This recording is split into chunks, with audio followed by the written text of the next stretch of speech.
And we are live. Welcome to the NBA Deeper Dive. I have knocked my microphone over, and I'm also Josh Engleman. I'm joined by Chris Spags. We kick DK to the curb. I'll see him next Tuesday. Spags back in the door. Hit the like button, subscribe to the channel, notification bell so you know when everything goes live. Follow us both on Twitter. Spags, what's good?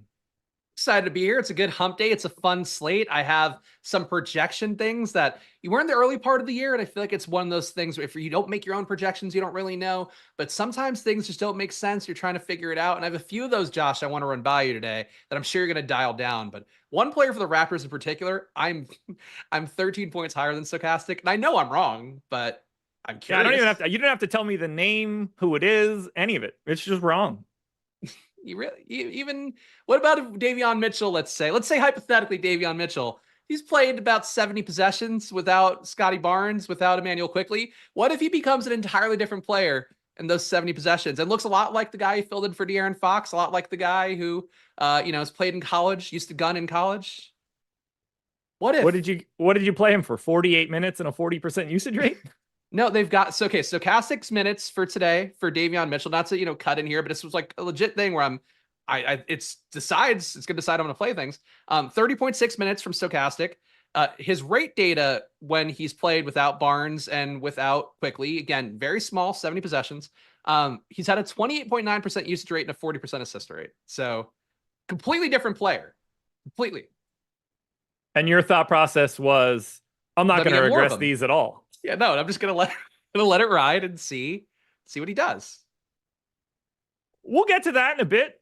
Davon Mitchell currently projected for 9% ownership. I'm going to go ahead and assume you have 100% of him if you're 13 points over the mark. Well, I'm going to try to balance it out because it's the cheap DK tournament tonight for the 100K to first. So I'll put in some different looks. I'll put some in with my insane Davon Mitchell projection and some without is what I've landed on. I'm fascinated by where we go here because that's the first game. This is the first thing we're going to actually be talking about. So we're going to get into this. Not deliberate to lead us in. They're on my screen. They're the first team. That's the first game. You are a crazy person.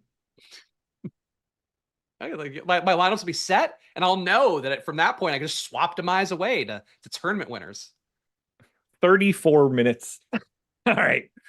Guys, hit the like button. I'm asking again. I forgot to ask a lot yesterday, and I needed a big push late so that we could get up to 500. I'm not going to let that happen again here today. We've got a lot to talk about. 8-game slate on DraftKings, 11-game slate on FanDuel. Very different things. We're going to talk about both of them as we go here.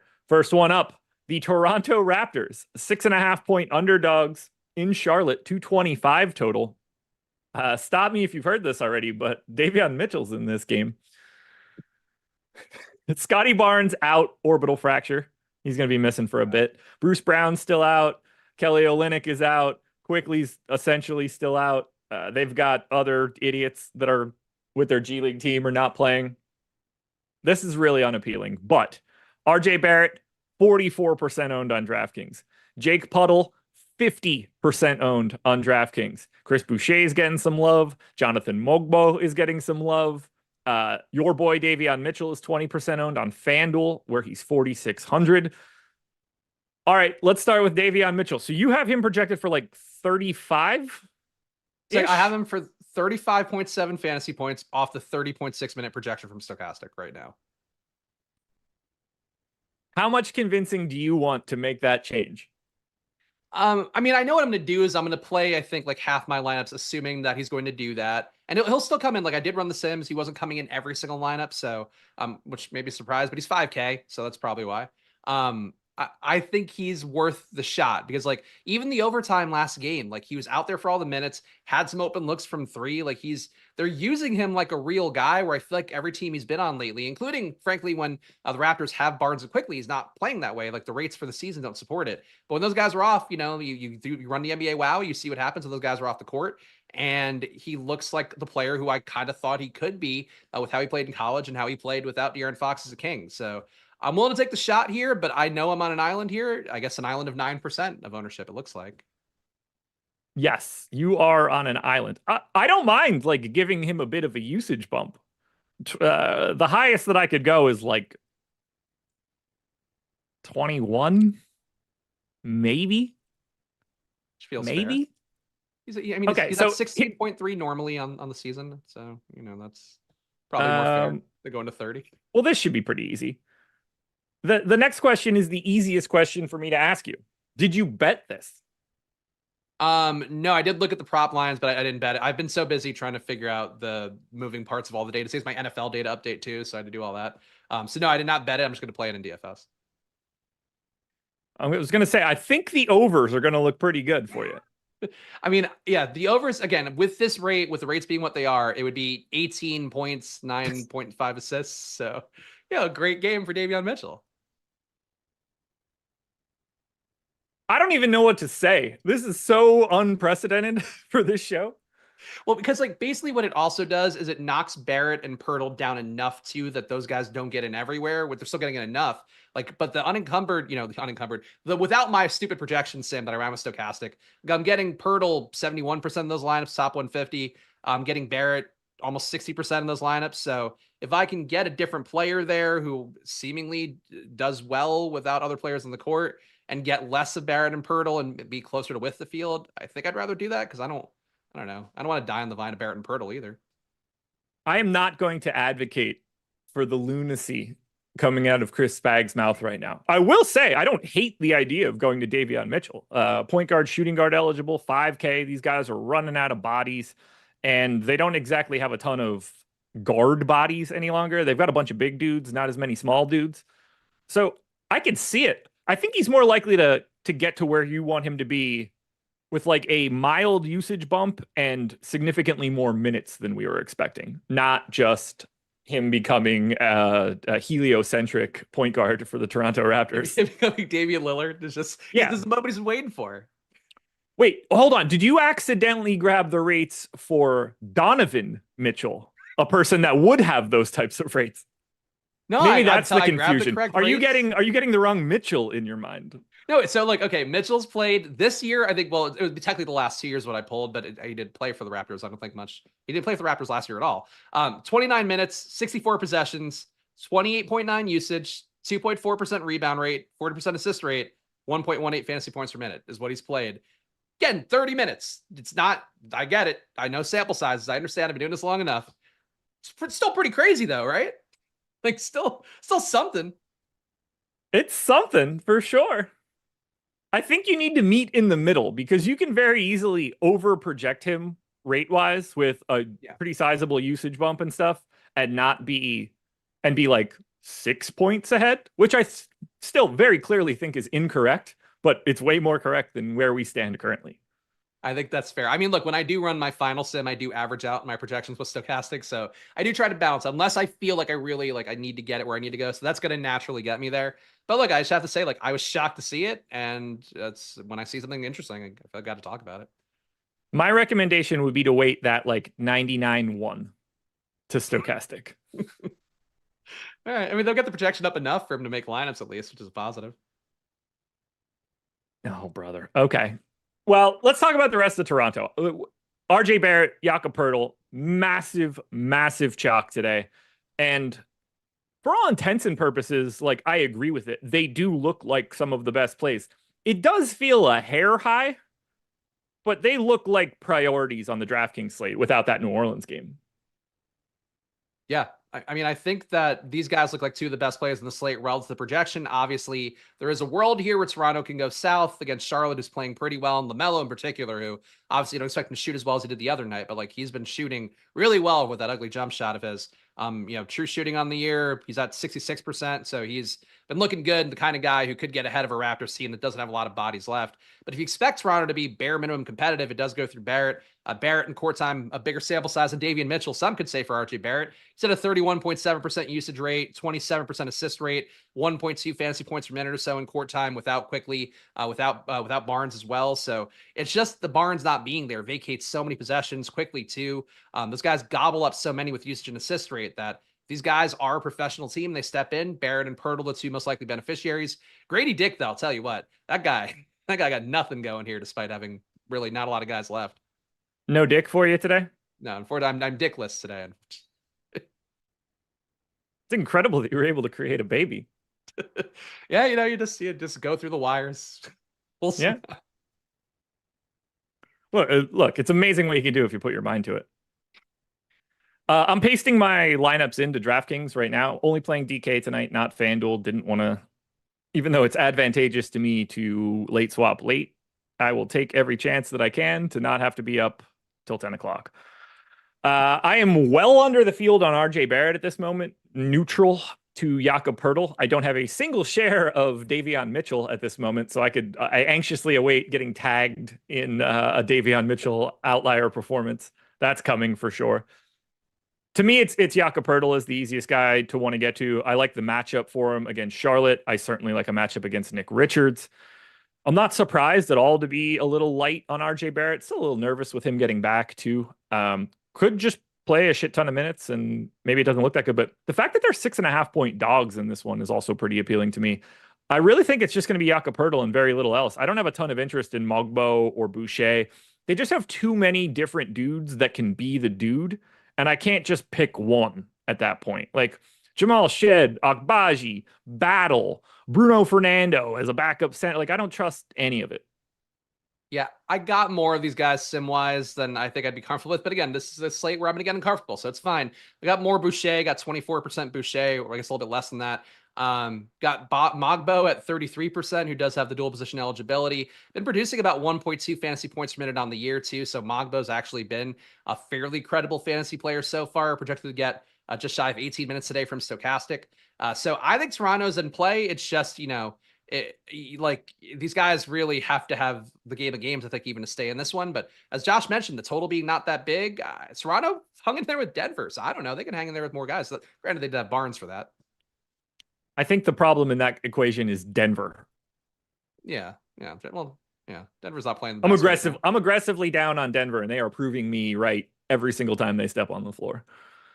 Yeah. I mean, a lot of broken guys, it seems like, but Jokic is still there. I mean, hey, they hung it against Jokic, pushed him to overtime. That's something. It is something. Charlotte side of this one. Lots of ownership here as well. 30% to LaMelo Ball on both sites, 20 to Miles Bridges, but FanDuel only, unowned on DraftKings. And then another 20 to Trey Mann and Nick Richards on DK. Where are you landing on these Charlotte guys? I am overexposed to Nick Richards again. I will be working that one out of my lineups. And I think these guys look okay. Seemingly the semi-round before the show didn't really load me up on them. LaMelo, I think in particular for me, when I run it a little more of my projections later on, I'm going to get conflict with Trae Young. I think Trae Young's in a really strong spot. LaMelo also in a strong spot too. But that much ownership to LaMelo, about 32% projected right now by Stokastic. I got him at 20% in a sim. So still represented pretty well for me, but not as much as the ownership is right now. People kind of flock there a little bit too much, I think, on the slate. Trey Mann looks okay, but I did get 12% of him compared to 21% projected ownership. And then for Nick Richards, flat 23.3 for me compared to 23.6% for the field. I feel like Bridges is the one player I wouldn't mind getting more of and trying to work my way to, because theoretically he can hit big. And if he were to hit big, it might upset the LaMelo chalk, might upset the Raptors chalk on the other side if, let's say, the Hornets just ran away with the game. So I think Bridges is kind of appealing as one of those guys that's just not projected well enough to pop up in a sim or an optimizer, but he's like, a fractional amount of fantasy points away from being one of those guys that would be a 5x value and come up more. So didn't get Bridges, but I do think there's tournament logic to him. Everybody else feels like being with the field or a little bit under where I would land with it. Yeah, I'm right around the field on Ball, and man, I'm very heavy on Nick Richards. I just took a look at the prop market. I'm not surprised. Look, he's 4,800. That is just a really low price tag for a starting center in a matchup that's like pretty good for you. So I won't be maintaining him in 3/4 of my exposure, but I'm probably going to be half the field or double the field on Nick Richards. Just 4,800 saves me a ton. I'm guessing I'm paying up to some really big pay up options in other places because of that. We don't have Jokic on this slate. Clearly, we don't have Joel Embiid. There's no Giannis on this slate. There's no Wemby on this slate. Like a lot of the pay up options that normally exist aren't here right now. So yeah. AD would be the one that maybe gives you pause, but even that, yeah. 10-2, it's still a tough price tag. Well, let's talk about him. And by the way, I am 3x the field on Anthony Davis. So the Los Angeles Lakers are 4.5-point underdogs in Cleveland, 225 total. Lakers are pretty standard. They haven't really been messing around with their rotation all that much. They're also unowned. 7% to LeBron, 7% to AD is the most of anybody on DraftKings. LeBron happened to get to 14 on FanDuel. I have 30 of AD. Don't mind that. Apparently, the only things that I have in at center and utility are Anthony Davis, Jakob Poeltl, and Nick Richards at this point. But whatever, works for me. I can't believe I'm 2xing LeBron. I am miles away from his market. His points prop is like 23 or something. I have 20.9 and I'm still 2xing him. Yeah, I don't think he looks bad here. I feel like you're paying a little bit of a premium if you're to play him on the prop market because of him returning to Cleveland. I think that's one of those things that certainly gets you a little bit less value on it. But LeBron, I'm getting a little bit more than 2x the field. AD, a little bit more, well, a little bit less than LeBron, but close to 2x the field. That's basically it for this team. I think these guys look good. I feel like the team overall projects fairly well. Like Russell's usage has been low to start the year. It's got to get better at some point. But he projects, I think, right around the cusp being playable. He's 1% owned. Austin Reeves, I think, a decent play. I have him a little bit better projected than Stokastic at about 3.5 better on my end, but it's not getting him a ton either. Got him at 1%. I like this Lakers side. I feel like, again, it should be a tight game. Maybe not the greatest pace in the world, but reasonable price tags, competitive spot, should go to the fourth quarter. So always things that I would say give me the cosign of these guys being good tournament plays. Yeah, I have a little bit of the main four: AD, Reeves, Rui, LeBron. Obviously, we're still waiting on that Q tag for D'Angelo Russell, so that could He's have probable a big. now, though. Oh, is he? Yeah, he got upgraded. I did not see that, so we're not waiting on that. That doesn't matter in any way. So good. Did he really? Oh yeah, he did. Holy shit! I don't know. I missed that one. I mean, Yeah, not that it changed the way. Not that it. Yeah. I must have missed that Davon Mitchell one too. The big alert. There was a bunch of tweets that went out. Davon Mitchell, play of the day. I was already saying you missed those. Davon Mitchell taking Donovan Mitchell's DNA. Similar names, you know. But yeah, like AD has been a revelation so far. This is going to be his toughest test. That's going to be a lot harder than what Phoenix was throwing at him for 2 games, but I'm willing to continue because he is playing like one of the best players on the planet right now. I don't have anything else though from the Lakers. If you're not in the starting lineup, I do not have you. Same.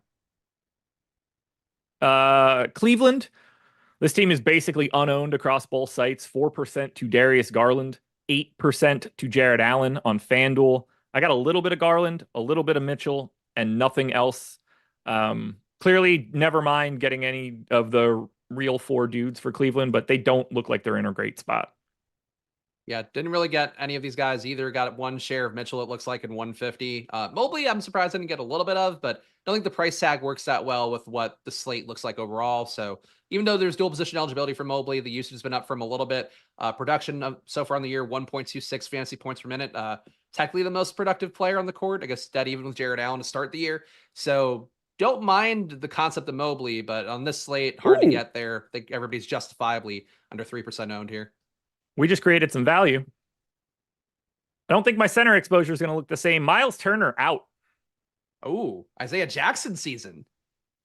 That's good. I was hoping I can get another shitty center. Jackson's good. I mean, good for fantasy. Sure, I guess. 1.23 fantasy points per game on the minute or per minute on the game. Oh yeah, I'm not disagreeing with you, but it's still Isaiah Jackson. Yeah. Yeah. I remember the slate was a couple years ago when he was the chalk and he got hurt after like one or 2 plays, and then Terry Taylor came in and lit it up. And I've always held a soft spot for Terry Taylor after that. Red Rooster, baby. I don't have much else here in this game. The only thing that I'm really focused on is Anthony Davis. Yeah, I think same. AD, and I'm getting more LeBron than I would usually get, so I think I'd put a little bit in for LeBron. Joseph Ramirez just said Brighton's making it a game, which it's 3-2. I can't be on this show, guys. What are we doing? It was 2-0 when I started. Wow. We gave one up and got another one and gave one up again. Joseph Ramirez, let me know when it's over. I don't even want to turn that on. I'll turn my camera right off. Pace up soccer game since you do the stream. I don't like it. I don't like it. Luis Diaz scored, though. I wish I would have been watching while it happened because I'd be singing his song right now and be so happy. Game 3. Actually, not game 3. Schedule for the rest of the night. First step, 1,300 people in the door, 150 likes. Let's hit that thumbs up. Let's get up and over 200. That should be pretty easy. Next, schedule for the rest of the day. Very simple. NBA Live Before Lock, Greg and Eric coming up next. They'll take you from 6 to 7. At 7 o'clock, Greg and I will be live on playback watching Hopefully Boston, Indiana. I don't know if there's a national TV game. Maybe Lakers, Cleveland. We'll have some fun. We have 5 different choices, so we can bounce around and watch a lot of basketball. Greg and I will be there for an hour. Then Aton's showing up at 8 o'clock. He'll be there after us. Lots and lots and lots of content still to come in the Stokastic universe. So don't miss it. Arsenal is up 3-0, just so you know, in case you want to root for a real squad. What a joke that statement is. Can't even say that seriously and mean it. Boston Celtics, 6.5-point favorites in Indiana, 235 total. We'll get to this fresh Indiana news in a second. But first, we'll talk about how we're largely going to ignore the Boston Celtics.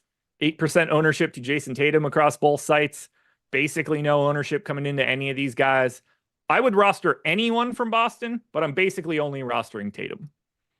Yeah, same thing here. Got 13% Tatum rounded up, which would be a little bit more than the field's 8% projected ownership for him. Jaylen Brown, I feel like the price tag is just a little bit too high, and I feel like he does still have some upside that we haven't quite seen yet relative to these price points to start the year. But everybody else here seems like fair prices. The Boston side, really high total, 120.8, one of the highest on the slate. Playing Indiana, usually a good spot, but feels like they're mostly tournament plays besides Tatum, who's maybe a little more of an own tournament play. Yeah, like I got to 15% of Tatum. I have 1 share of Jaylen Brown, and that's it. But if Derek White, Drew Holiday, if any of those guys showed up, it'd be cool. But it's just not that spot. It's a great matchup. I mean, facing Indiana is a boon, but this Boston team just can hit you from so many different angles that I just have a lot of trust problems when they're at full strength. Mm-hmm. So Indiana, we got to talk about this one in a slightly different manner. Everything that I have in my sheet right now is incorrect. If you're just getting here right now, the news is Myles Turner is out for today, which means we are probably getting Isaiah Jackson starting in this one. Now, we need to find out how many minutes Isaiah Jackson normally plays when he starts. Spags, by any chance, did you look up that information? No, I didn't know I had to. I wait for Stokastic. Oh, you don't have to. I just didn't know if you knew it. You knew no, Davon Mitchell's usage rate in 37 minutes of Raptors basketball. I'll go 24.7 minutes. That's what'll be my guess. He started 3 games last year and played 83 minutes. So he averaged 27.5 minutes per start. Okay, I wasn't that far off. That's more than I would have thought for him, honestly. The question now is, who's the backup center? Because obviously James Wiseman exploded in 5 seconds in the first day, and I don't mean exploded in a good way. They can go to Siakam at the 5. They can go to Obi Toppin at the 5. Neither of those things are any good. I mean, Siakam's okay, but Obi Toppin is definitely not okay. Do they have... Is James Johnson still on this team? Is that real, or is that an artifact in my sheet? I'm not seeing him on my roster. Yeah, I think they cut him. Yeah. So who's with the team? I'm looking at Popcorn Machine to see if they have any sort of unique center minutes, but it looks like it's Obi Toppin playing a little bit of center when Jackson and Turner aren't on the court. All right, Johnny Furphy's not a big. Quentin Jackson is questionable. Tristan Newton is out with the G League team. Quentin Jackson appears to be a guard. I don't know what an Enrique Freeman is. He appears to be a big... Oh, they still have James Johnson. Nice. James Johnson's getting dusted off to kill somebody today. Oh my God. And he always breaks the slate too in these situations. The slate today, he will be largely unowned, is my guess. Okay, James Johnson has like a legitimate contract. It's 3K flat. Jarris Walker's definitely going to pick up some more playing time at this point. I'm gonna throw a couple minutes onto James Johnson just to fill this out, and I'm gonna get Jarris Walker in for a little bit more. Maybe this bumps up Obi Toppin. I'll worry about that in a second. If I give Isaiah Jackson 26 minutes, I think he's going to be the number 1 play on the slate. Yeah, I already had him at 20.4 with Turner in and with 17.7 minutes projected by Stokastic. So I imagine I'd be at about 30 with Turner out. And I have 29.9. yeah, here you go. So 30 seems high, but Yeah, you know, that's Davon Mitchell high. You right. Well, you can't be juicing it that much. Oh, okay. I'll probably take a minute off of him. I don't think it's going to matter. Like I have him at 7.9x salary. I have him for 1.15 fantasy points. And I haven't tweaked any rates or anything for usage or rebounding, but just like on the surface, assuming Isaiah Jackson starts, even in 24 minutes at 3,800, he's probably going to unseat Jakob Poeltl as the chalk center. Yeah, I mean, I think they both get played pretty evenly, I would guess, for DraftKings, obviously. Yeah. Jackson all the way. So he's shooting terribly on the year, only 51% true shooting, which for a big man is awful, but he's still putting up 1.23 fantasy points per minute. So God forbid he shoots well. He would put up a lot of points in this spot today. I like Isaiah Jackson whenever he gets these spot starts. They're going to need him because they're not going to be able to stop Boston small. No. Boston's going to get to the rim at will. Obi Toppin is one of the worst rim protectors that has ever existed in basketball for a person of his skill set. The Isaiah Jackson minutes would be fine for sure. Like Pascal Siakam can hold up in the defensive schemes, not necessarily a rim protector like you're looking for. They just don't have it. So I really like Boston now, I might add. Did the line move? Because I have Boston as like an 8.5 point favorite right now. Let's see. It's up to 7 right now. I'd be willing to take that.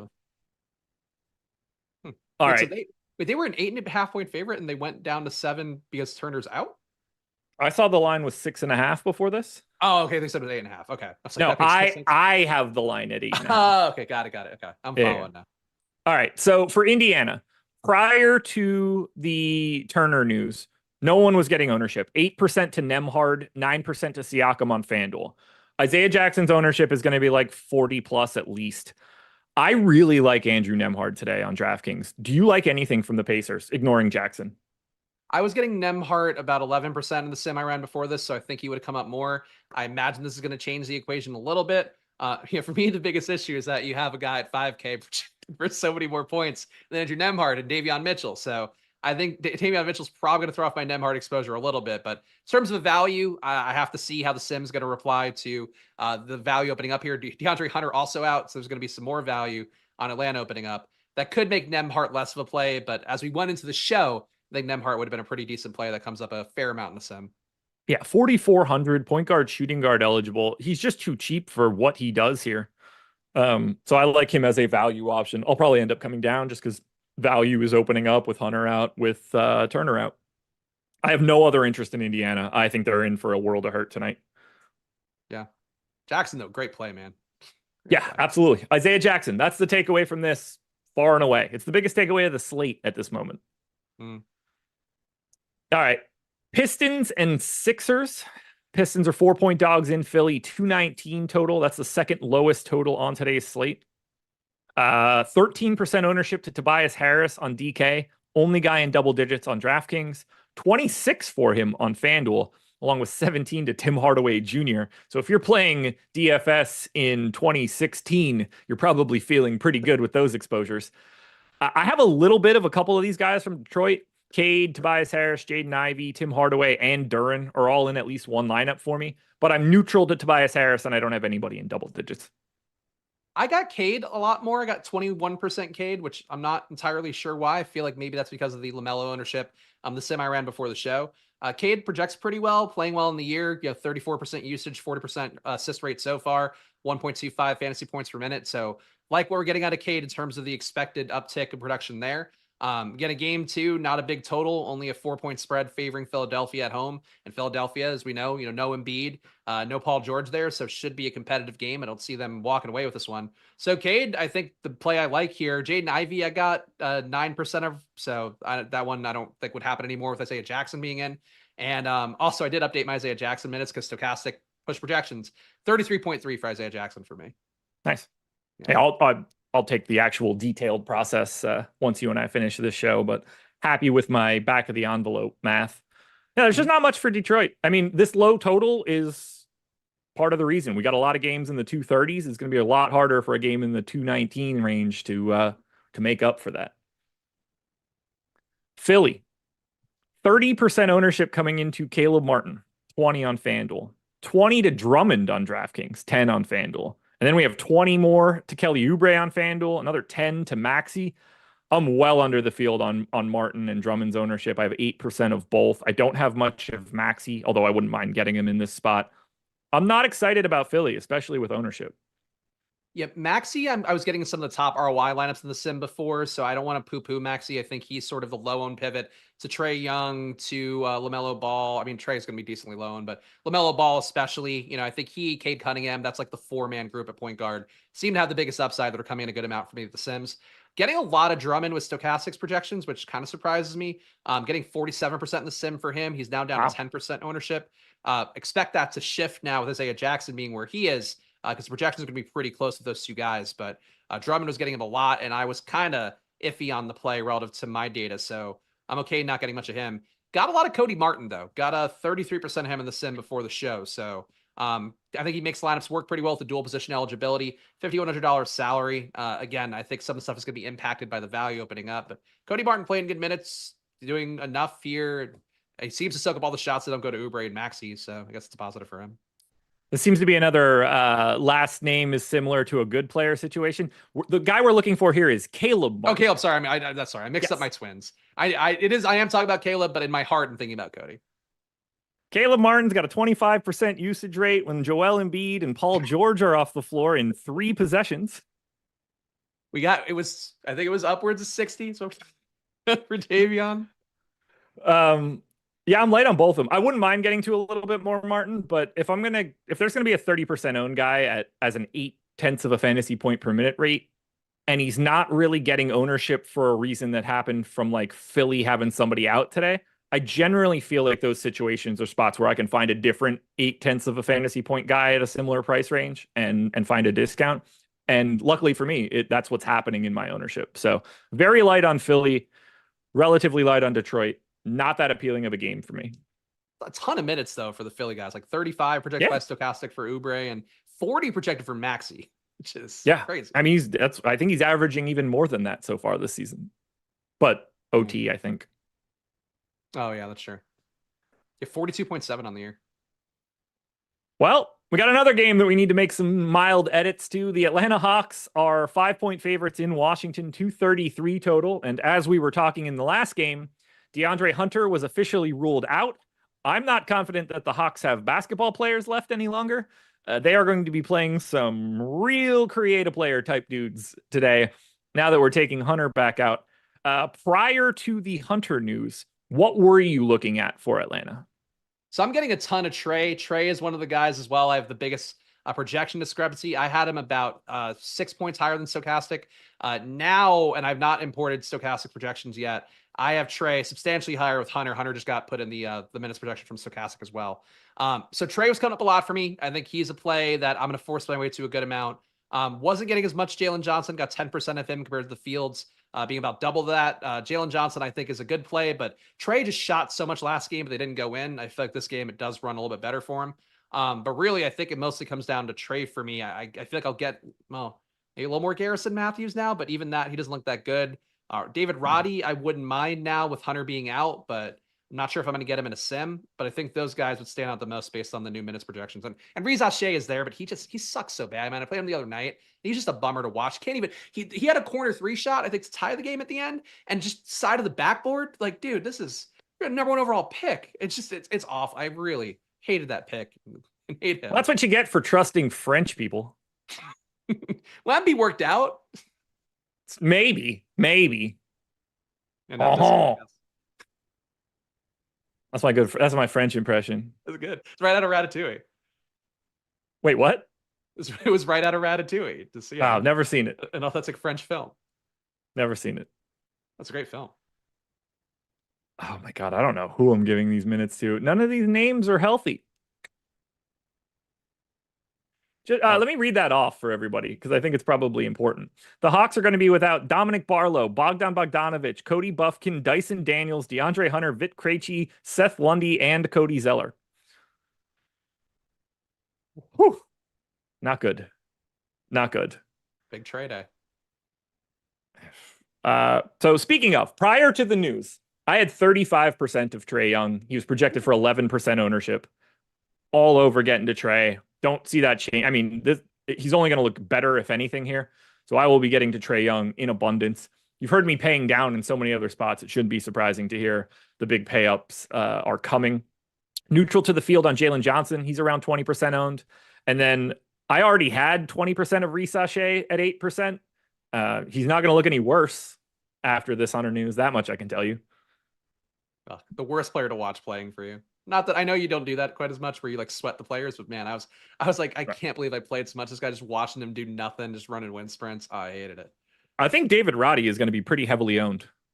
He's good, man. He was doing everything. He was just filling up the box score the other night against Washington. Just hypothetically speaking, I haven't tweaked rates or anything. I gave him 24 minutes. He's a $3,500 small forward. I have him at 5.9x his salary. He's a 0.86 fantasy point per minute guy. I think he's going to end up 20 at least. He's been assisting like crazy at the start there. 21% assist rate, 15%. They just don't have any other people that are like his body that can continue to, like, they just don't have it. It's 10 centers. I mean, Roddy's like a center that got pressed on and pushed down a little bit. He can shot create, which they do need a little bit. Yeah, it's like they hydraulic pressed him down to be like small forward size. Big body, little chode body, David Roddy. So I have height and weight in my sheet, and then like to rank everybody from like point guard size to center size, I have like a BMI type formula, so it adjusts for those guys. He just doesn't. He breaks completely. 78 inches tall, 255 pounds, the heaviest guy on the team. Beefy. EPM's weight data has him 20 pounds heavier than Okongwu, 25 pounds heavier than Larry Nance, and 15 heavier than Clint Capella. This dude's like 5 inches shorter than all of them. He moves though. I gotta say, like when you watch him, and he's like he's a point forward as much as anybody. Once it gets moving, that momentum carries, man. Low center of gravity. So yeah, keep your eyes on the new data because we're going to have to get a bunch of information here from Atlanta. Starting lineup's going to be very important. My assumption is Garrison Matthews is going to be in there with Trae Young, Jalen Johnson, Risashe, and Clint Capella, but it's not out of the realm of possibility to get Roddy. I just assume that it's Matthews. On the Washington side, no Kyle Kuzma in this one. 20% ownership to Coulibaly on basically on both sites. About 50 to Jordan Poole on both sites. 20 to Corey Kispert. 20 to Kaishan George on DraftKings. Around 15 to 20 of Joval on both sites. Let's start with the chalk Jordan Poole. 47% owned on DraftKings. 3% owned in Josh's heart. Wow. Really? Yeah. I think he's a really good play today. So again, this is actually a decent sample size, but going back to last year, no Tyus Jones, no Kuzma on the floor. Jordan Poole, 35% usage, 39% assist rate with how he's been shooting this year as well. A 72% true shooting on the year. I think he's a very strong play. I again, a little bit of visual stuff, but I did watch a lot of that Atlanta-Washington game because I had a good amount of money going on it, various things. Was impressed by Poole. I feel like he looked like the most professional version of himself we've had since Golden State. And even comparatively, like I felt like he was just taking care of business more. And you compare that with the usage rate as well. Like he's shooting better. Like I don't know that I want to buy it on the day that he's the craziest chalk, but sim-wise, got him 59% of the time. I feel pretty good about that. Coulibaly, I got less of sim-wise. I was actually impressed watching him too. Felt like he filled in the fourth quarter pretty well. Was really aggressive looking for a shot too, which you don't really see with his usage rate normally around 17.5%. Coulibaly, I don't think is bad chalk, but sim-wise, I didn't get there. Got a lot of Kispert, got 44% sim Kispert. Again, I assume things are going to move around now with the Hawks value and some of the other value, the Pacers value opening up as well. And Kaishan George, I got with the field, got 25% of him. Seems like he does a little bit in every category, but quite literally a little bit in every category. So he feels like a shitty value play that might not be quite as valuable when we get through everything else. He's in 43% of my stuff, but really $3,400 small forward with all this value that's coming out. I'm pretty confident that it's just going to come down. It's that small forward spot. That's just the hardest spot to fill when you can get a guy that they seem to like at a price tag like that. I'm not surprised that it's happening for me, but it's going to come down now that we're creating this value with no Hunter and Isaiah Jackson and stuff. What do you want to do with Joval? Playing him with the field, it looks like he got the start last time out, but then didn't play the starter minutes in the second half, and then also doesn't play closing time, or seems unlikely to play the closing minutes as well. So I'm okay being with the field on him. The projection on him a little bit better for Stokastic than I have. He's got 30.6 point projection right now from Stokastic, so 13.4% ownership. I got 14.7. I think that feels okay to me with Joe Val, who's been producing still same Joe Val as always. Just I feel like this one to me, I guess they're gonna have two centers playing, so maybe Joe Val gets more minutes because we actually do have Okongwu there, and then Capella playing, theoretically most of that 48. Yeah, I went 23 to Joval. I got 18%, so I'm just holding hands with the field. But this is another guy that I expect to not look the same now that Isaiah Jackson is about to take up a significant chunk of center run for the center spot. So still looks good, though. Probably a little bit more appealing in a GPP at this point. Mm-hmm. All right. I got to be quick with this one. I got a promo for you guys. I know you like the NFL. There's a lot of you here. 2,000 people, in fact. Clearly, plenty of you like the NFL. The Stokastic universe had a Millie winner on Sunday, which is very fun to see. We are rewarding everyone for that Millie win. 30% off any NFL package you want. Week, month, whatever you're looking for, you could take 30% off that first payment. That is our gift to you to celebrate one of our users hitting the Millie this past Sunday. There's a link in the description of the video. There's now one in chat. Click either one you want. Come in for NFL. We got Thursday Night Football tomorrow. If you sign up today, you're going to be set with all of our sim tools for tomorrow to get yourself ready for Thursday Night Football. Thursday Night Football is who tomorrow, Spags? It's Houston and the Jets, which actually Houston I'll be doing live before lock with Greg. So there you go. Yeah. Jets permanently in national TV games. I feel like they're the only answer to that. I should have just guessed. You guys can play Jets Showdown tomorrow using the promo code MIL to get 30% off your first payment with us on any NFL package. Knicks and Heat. Still waiting on some news on Josh Hart.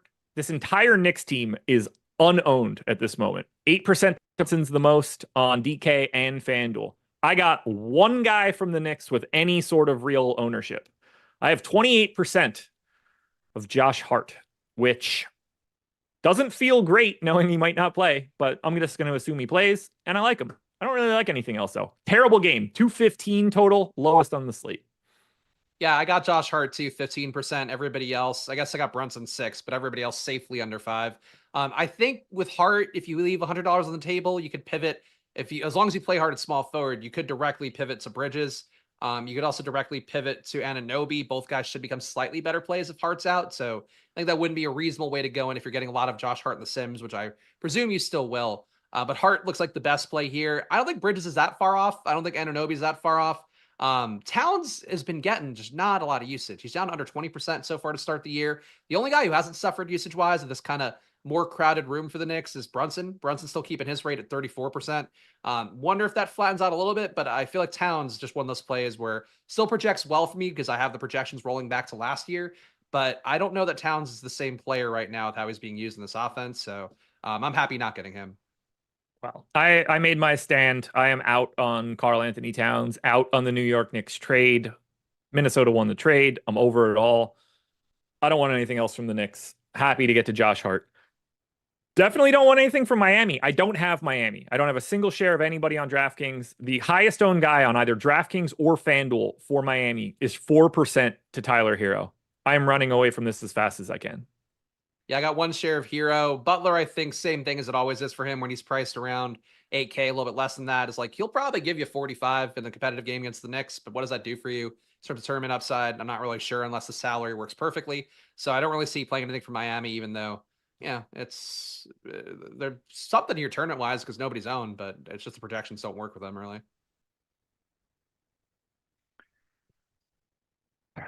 I'm trying to see if there's anything else that I should say for this team, but I really, really just don't see it. Like as always, like play Butler, play Bam, play Hero, play Roge. Like you can play these guys that are playing 30 something minutes, but they do not look as good comparatively to other guys in their range. No, this is on a value centric slate. These guys are just like your low owned tournament option if you have the money to go around. Yep. Orlando Magic, 5.5 point favorites in Chicago, 229 total. Got about 20% ownership coming into Paolo on DK, 10 on FanDuel, 10 for Franz on both sites, 10 for Wendell Carter Jr. on DraftKings, about 10 for Jalen Suggs on DK as well. I've got 20 of Banchero. I've got 20 of Franz. I've got 20 of Jalen Suggs. I'm excited for Orlando to give Chicago the business and be like, hey, I hope you're enjoying Chicago, Nikola Vucevic. Thanks for those draft picks. Yeah, I like Orlando a little bit here. I didn't get him as much sim-wise as I would have thought I would. It's Suggs in particular, I think. I know we talked about him a couple times on the show already, but like Suggs is really rounding out into the player I think you hoped he would be so far in the year. 25% usage, 25% assist rate, rebounding a little bit, 11%. I don't know if that holds. But overall, like he's playing like the guy who he should have been coming out of college, shooting at a good rate as well. Going against Chicago, I feel like people are probably going to flock to Banchero a little bit too much. The projection works, so I'm still with the field on him. But with that big game, it's just going to make people go there a little bit more. So to me, going to Suggs tonight, going to Franz Wagner a little bit more tonight, be the most logical things to do. But Banchero is the highest owned guy I have out of this group. It's just, I don't know how you don't go with the field on him after he looks, I mean, he looked probably the best he's ever looked. Obviously, easy to say that when he puts up as many points as he did. Yeah, I'm very happy to get to him. I really would prefer to have 25% of him the night he had 50, but let's hope he runs it back against a Chicago team that sucks up and down the board defensively. Just pretty gross. Shout out Io DeSumo. I don't want to disparage your name. You aren't what everybody else is. Yeah, so I'm happy to get to Suggs at $5,500, $1,200 cheaper than he is on FanDuel. Hopefully Franz feels a little bit better, only 11% owned. Maybe it can be a Franz day today. Paulo takes a step to the side. Let's Franz go crazy. I'm here for all of it. Guessing Franz had diarrhea. We've all been there. 10% ownership coming into Zach LaVine on DK. Just shy of that on FanDuel. 15 for Kobe White on FanDuel. No real ownership coming into anybody else from Chicago. This is an awful matchup for the Bulls. Pace down spot. Exceptional defense for Orlando. I basically have one share of LaVine, one of Vooch, and one of Giddey. I got a little more of those guys, or at least LaVine and Vooch. Got 8% of LaVine, 13% of Vooch. The Vooch part would be about a little less than double the field, so I think that's noteworthy. Don't know if that'll hold with the Isaiah Jackson stuff. Obviously, it's a pre-show sim I ran. Those guys came up enough for me. Chicago, I think, playing fairly well fantasy-wise, even though the real-life stuff not looking good. But all their core guys, Vooch, LaVine, White, Giddey, all over a fantasy point per minute. And Josh, to your credit, you got your fellow Josh Giddey, right? That's hopefully the only thing that you guys have in common. But you and Giddey playing point now. He's up to a 33% assist rate on the year, seemingly dominating the ball. Kobe White still shooting enough and assisting a little bit, but he's kind of running the offense. So I think Giddey, an interesting play that's not going to be owned that much, under 5%. Didn't come up for me in the sim, but it's hard for me to really like advocate for these guys too much because Giddey at point guard in this slate doesn't feel like something you really want to do. No, I don't want anything here from Chicago. They are running into a buzzsaw of an Orlando team that is significantly better than them. Mm-hmm. God, it just keeps getting worse for games we got to talk about. Brooklyn Nets, 11.5-point dogs in Memphis, 226 total. Decent night yesterday at some of these Brooklyn guys. Dennis Schroeder in particular. Still no Boyan, no Nick Claxton for this one. Ben Simmons is back. 15% ownership to Cam Thomas on DraftKings, sub 10 on FanDuel. 29 to Dennis Schroeder on DraftKings, 10 on FanDuel. 10 for Dorian Finney-Smith on both sites, 10 to 15 on Ben Simmons. 17% coming into yesterday's hero, Zaire Williams on DraftKings. Lots of ownership coming in here to Brooklyn right now, which is not the same story we'll have for Memphis. I have one guy a lot, but I'm with the field or over the field on Dorian Finney-Smith, Cam Thomas, and Zaire Williams. I have 68% Dennis Schroeder. Wow. I got 44% Schroeder and felt like that was a lot. On this site feels a little point chasey, especially when you throw Simmons back in the mix, taking X amount of possessions away from that. Obviously, he's playing well in the year. I mean, 1.04 fantasy points per minute, 24% usage, 37% assist rate, all pretty good marks for a guy like Schroeder. Shooting well, too, 65% true shooting to start the year, which is one of the things I would worry about with Schroeder generally. So I think he's a good play. I just think on this slate, as highly owned as he could be, especially coming off the good game yesterday. And then you do have a variable of putting Simmons back in the mix. I'm getting him a lot in the sim. I'm not sure I'm going to keep that amount I'm getting him. Everybody else I got less of for the most part. Didn't get any Cam Thomas, which kind of surprised me. Didn't get Cam Johnson in the latest run, which also really surprised me. Got Ben Simmons with the field, which doesn't feel great. I know you were talking about on the strategy show this morning, the minutes upside probably not there. But these guys, I think Finney-Smith, Clowney probably get less appealing now with the value open. Same Yeah. thing for Zaire Williams, but I think they would have been in play if we didn't open up a bunch of value throughout the show. Yeah, Clowney could have been a lot more interesting today if that Isaiah Jackson thing didn't happen. You can still get Clowney at power forward, but I don't think that's going to be super necessary any longer. Could play a bunch. It's all about foul trouble here. I mean, he got eaten alive by Nikola Jokic in the first 3 minutes of the game yesterday. He was doomed from the start. But yeah, Schroeder seems to be the guy that I'm going to be getting to a ton. I don't love it, but like it's pseudo his team. I mean, he's going to play as much as he possibly can. He can do whatever he wants when he's out there. I'm willing to take that chance, but this Memphis team, on the other hand, unowned. 1% ownership is currently projected to Santi Aldama on DraftKings. 1% ownership is projected to Ja Morant on FanDuel. Everybody else is under that. Edey, questionable. Conchar, questionable. Ja Morant, questionable. Memphis could look a lot better if all three of those guys end up out. If we don't get Ja, if we don't get Edey, if we don't get Conchar, then we're going to have to give some more minutes to a bunch of these guys. Right now, I don't really think it's possible to talk about them. If everybody's in, they look awful.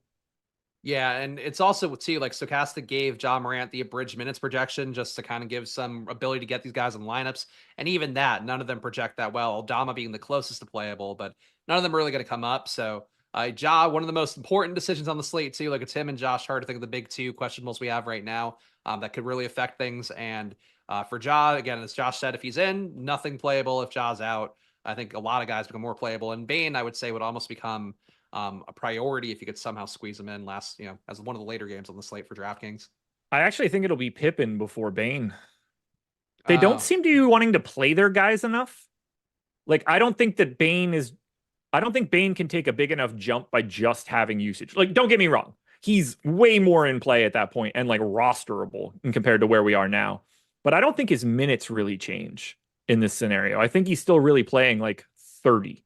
And that's kind of problematic. Whereas it doesn't matter as much for a guy that's $2,000 cheaper. yeah, I don't think he would become a core play, but I think it's a tournament play for a guy who's projected right now for 0.2% ownership. That like if you were to get him at like 5 to 10%, let's say you could fit that into your lineup somehow last minute. I think that'd be an appealing thing to do if Ja gets ruled out, obviously. Completely agree. That, folks, wraps up the DraftKings coverage portion of this show.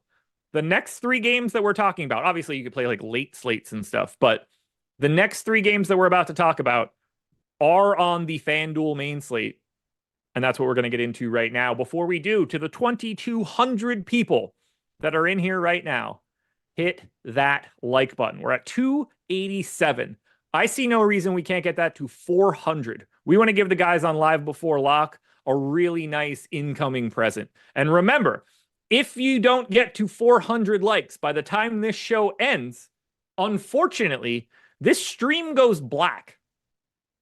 So the screen will just go away. You will not be able to see what's going on if this stream doesn't get to 400 likes. It never goes back either. I will unlock it. So make sure you hit that thumbs up. San Antonio Spurs, 12-point dogs in Oklahoma City, 221 total. Wemby v. Holmgren. It's fun stuff.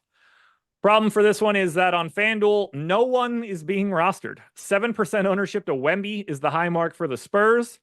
3% ownership to Lou Dort is the high mark for FanDuel. I like these guys as like GPP pivots, like low-owned Jalen Williams. Cool. Low-owned Shea. Cool. Even like low-owned Wemby to a degree. Cool. There's nobody that you can just look at and think like that guy's a priority today. No, I think well-projected players on the OKC side for me, like Holmgren, I think projects well. Jalen Williams projects well. SGA obviously projects well. But yeah, the price points, I think it seems like on FanDuel, not ones that make them priorities. So I like those guys, like you said, as tournament plays. But I think that relative to the slate, it's hard for me to say. Again, I'm not playing FanDuel personally, but I think these guys at least have a high enough ceiling that if you got them in a few lineups, I wouldn't be mad about it. What's that? Breaking news. I just got word that we actually crossed the 400 like barrier. That's awesome, guys. Thank you so much. Unfortunately, Jordan's in my ear letting me know it's actually 500 likes that makes the screen not go black. I made a mistake letting you guys know that. My apologies here. Thanks to Jordan for correcting that. It is actually 500 likes to eliminate the black screen of death. Do you have anything else for San Antonio and Oklahoma City? No, I think it's really just the top three for the OKC and Wemby as Wemby. Everybody else here just kind of looks mid. Well, this one's a little bit different. Oh, quickly ruled out. So at least they didn't do anything Thank weird God. there. That was worrying me because like, the fact it took him this long when he was doubtful, that would have really thrown things off. Jordan just made the screen black. That's funny. Pelicans, 2.5 point dogs in Golden State, 219 total. Just in case you've been living under a rock today, there has been some Pelicans news.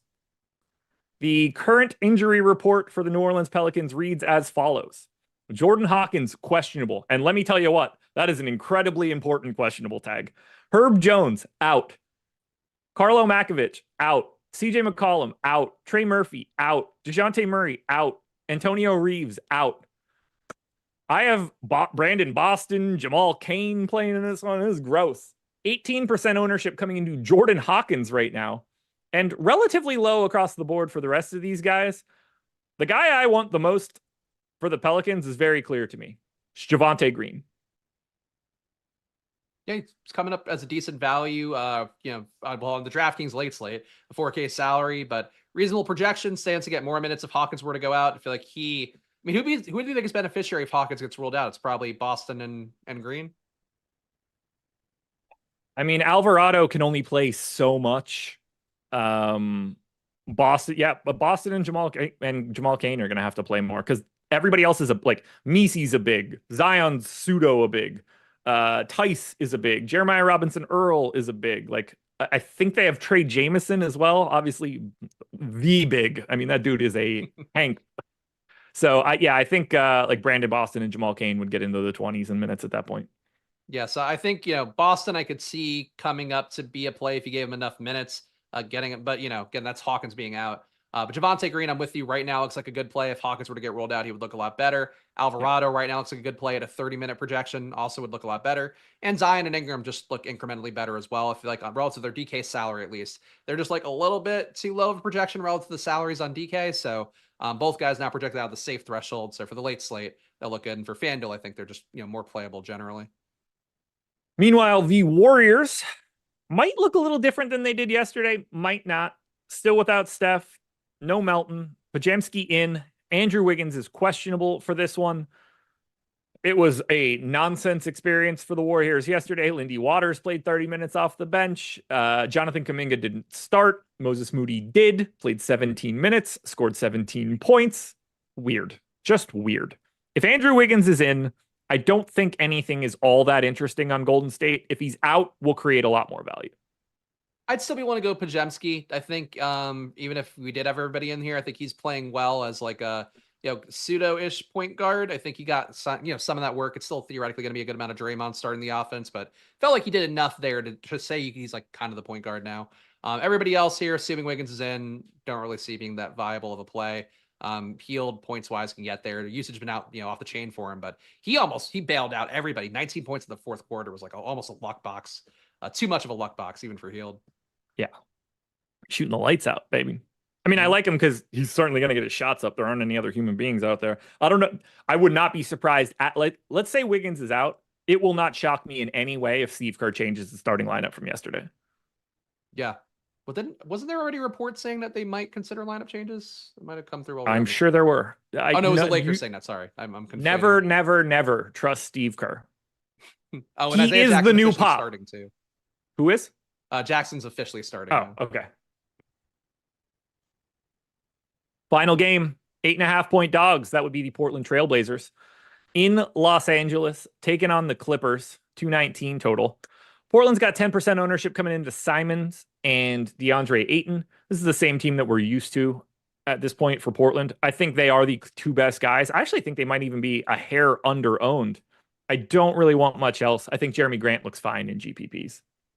Yeah, everybody here seems like it's a pretty flat projection group for me. I do like Simons and Ayton the most. Feel like Grant is not that far off overall, but not a player I'd be excited to play too much. Maybe a little more on FanDuel. But yeah, the Portland side to me, at least relative to DK salaries, doesn't look that good. And relative to overall projections, nobody seems like a must-have that you're trying to get out of your way to get. Clippers, on the other hand, are slightly different. 20 to 25% ownership on James Harden, Norm Powell, and Ivica Zubac, with a little bit coming into Derek Jones Jr. I rank them in that order. I prefer Harden, then Powell, then Zubats. Do you see it any differently? I just like 22% for Ivica Zubats on an 11 game slate feels like a lot. Zubats is playing well. If Yeah. if this were a DK game, I would probably want to take him a little bit. Got him projected fairly well today, so I think I would be willing to take him a little bit more. But I'm with you. Harden, Powell, and Zubac are the three to have here. Chris Dunn as like the cheapest value guy. Maybe he opens up something for a DK late slate. I could see doing Chris Dunn 22-minute projection for him. But I think to me, it's really Zubac in this game, and I think he's one of the better plays in the slate. If it were a full slate of games that Zubac were on for DK, I'd probably prioritize him a little bit. There we go. We ran a little long here, but it's okay. 2,200 people, 487 likes. You got to get 13 more before Live Before Lock starts, which is happening right now. Spags, tell the people where to find you. Follow me at Chris Spags. Check out my new channel at Splash Play NBA on YouTube. I do a stream right before this one, so 4 p.m. I stay out of the way of the big guns, whether I'm on the stream or not. But please give that a subscribe if you can. And I'll be back tomorrow doing it with. Is it with you tomorrow? It's always me, brother. No, okay. It's not me tomorrow. It's not me tomorrow. I'm on Live Before Lock tomorrow. I had to move some stuff around for my schedule. Okay, who is it? Is it Greg? One of Eric or Greg. I can't remember which one said yes. Well, that'll be fun tomorrow. So I'll be back tomorrow. But I'm doing that stream Monday to Friday, 4 p.m. Splash Play NBA on YouTube. If you give it a watch, please do. There we go. Live Before Lock coming up next. 520 likes. Y'all are the best. Peace.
Yeah. It was Twins. The Minnesota variety. Yeah, losers. Wow. AL Central, toughest division in baseball.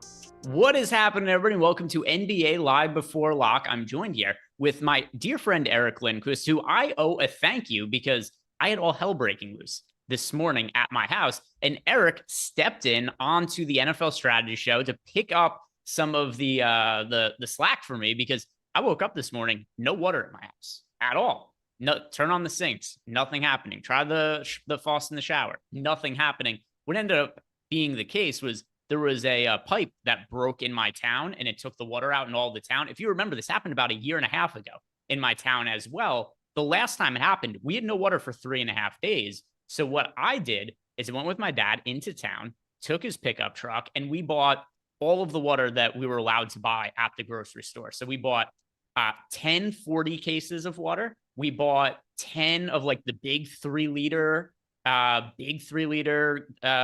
water bottle things, the Poland Spring ones. The idea being that we could use this to brush our teeth, to shower, to cook food with, and then we will just have this on reserve until the water comes back. So we come home, we unpack the car, get everything set up. 10 minutes later, water turns back on. So I now I control more water than Poseidon right now. All of the water in the world is in my control, and I don't really need it right now. So I have a very tiny bladder, and I think I'm pot committed to drinking as much water as possible now. So that's going to be an ongoing issue for me for the upcoming weeks. But anyway, Eric, most importantly, thank you very much for stepping in for me on the show. I got all that sorted out this morning. For everybody else, like the video and subscribe to the YouTube channel. What's up, Eric?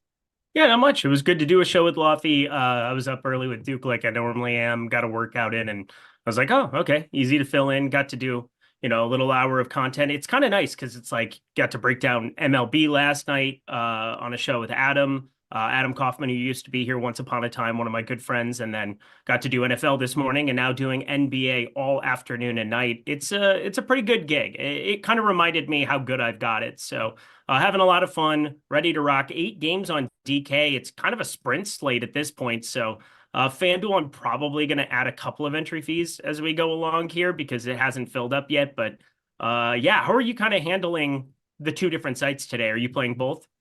So I built, for the purpose of the show, I built out lineups for both. I'm personally only going to be playing on DraftKings just because this is one of these slates where first week of the season wasn't really too much of an issue, but this is certainly one of these slates where we could be getting breaking news right up until lock. It'd be really hard to do the show and manage both sites. So only playing on DraftKings for that reason. I like the $5 contest they have today. The 150 max pays out 100,000 at first. I won that $5 one with 1 billion people in it once last year. So I like that contest. I liked it better than the FanDuel offering. So that's the one that I'm playing today. As far as the injury news that we are still waiting on, we did get one massive piece of news that you and I are going to talk about in a second, which is Myles Turner out. Isaiah Jackson confirmed starting in his place, but still to wait on for today. Ja Morant is questionable, which I wouldn't really pay much mind to it, but he actually sat out with this injury last time. Very bizarre. He had the thigh bruise. He's been on the injury report back-to-back games as questionable, played in one of them, sat out the other. But I think we kind of have to take the questionable designation seriously since he didn't play last game. Josh Hart is questionable. So both games, these ones are relevant to DraftKings. But then we've got Andrew Wiggins questionable. That's only going to apply to FanDuel. Jordan Hawkins questionable. That's also only going to apply to FanDuel. And that one's really important when you consider that CJ McCollum has already been ruled out for the Pelicans. So those are pieces of news. The Wiggins and the Hawkins one, I think there's almost no chance that we're going to be getting it over the course of this show. Perhaps that breaks while Josh and I are on playback after this. But at the very least, I do think a Ja Morant update probably will be coming during the playback show. So if you guys are looking for news past just live before lock, join Josh and I over on playback, because this does look like one of the only slates we've had so far this year. There's going to be plenty in the future, but so far not too many late swap slates. There was a little bit of one yesterday, but kind of anticipated that we were going to get some kind of weird starting lineup for the Warriors. It ended up being a different weird starting lineup than either you or I could have envisioned. But yeah, for today, we've got that injury news to be waiting on here. Of those pieces of news, Eric, which is going to be most important to your lineups? So for DraftKings purposes, we have a number of pieces. I think the Ja Morant one stands out the most. I will say Scotty Barnes didn't start.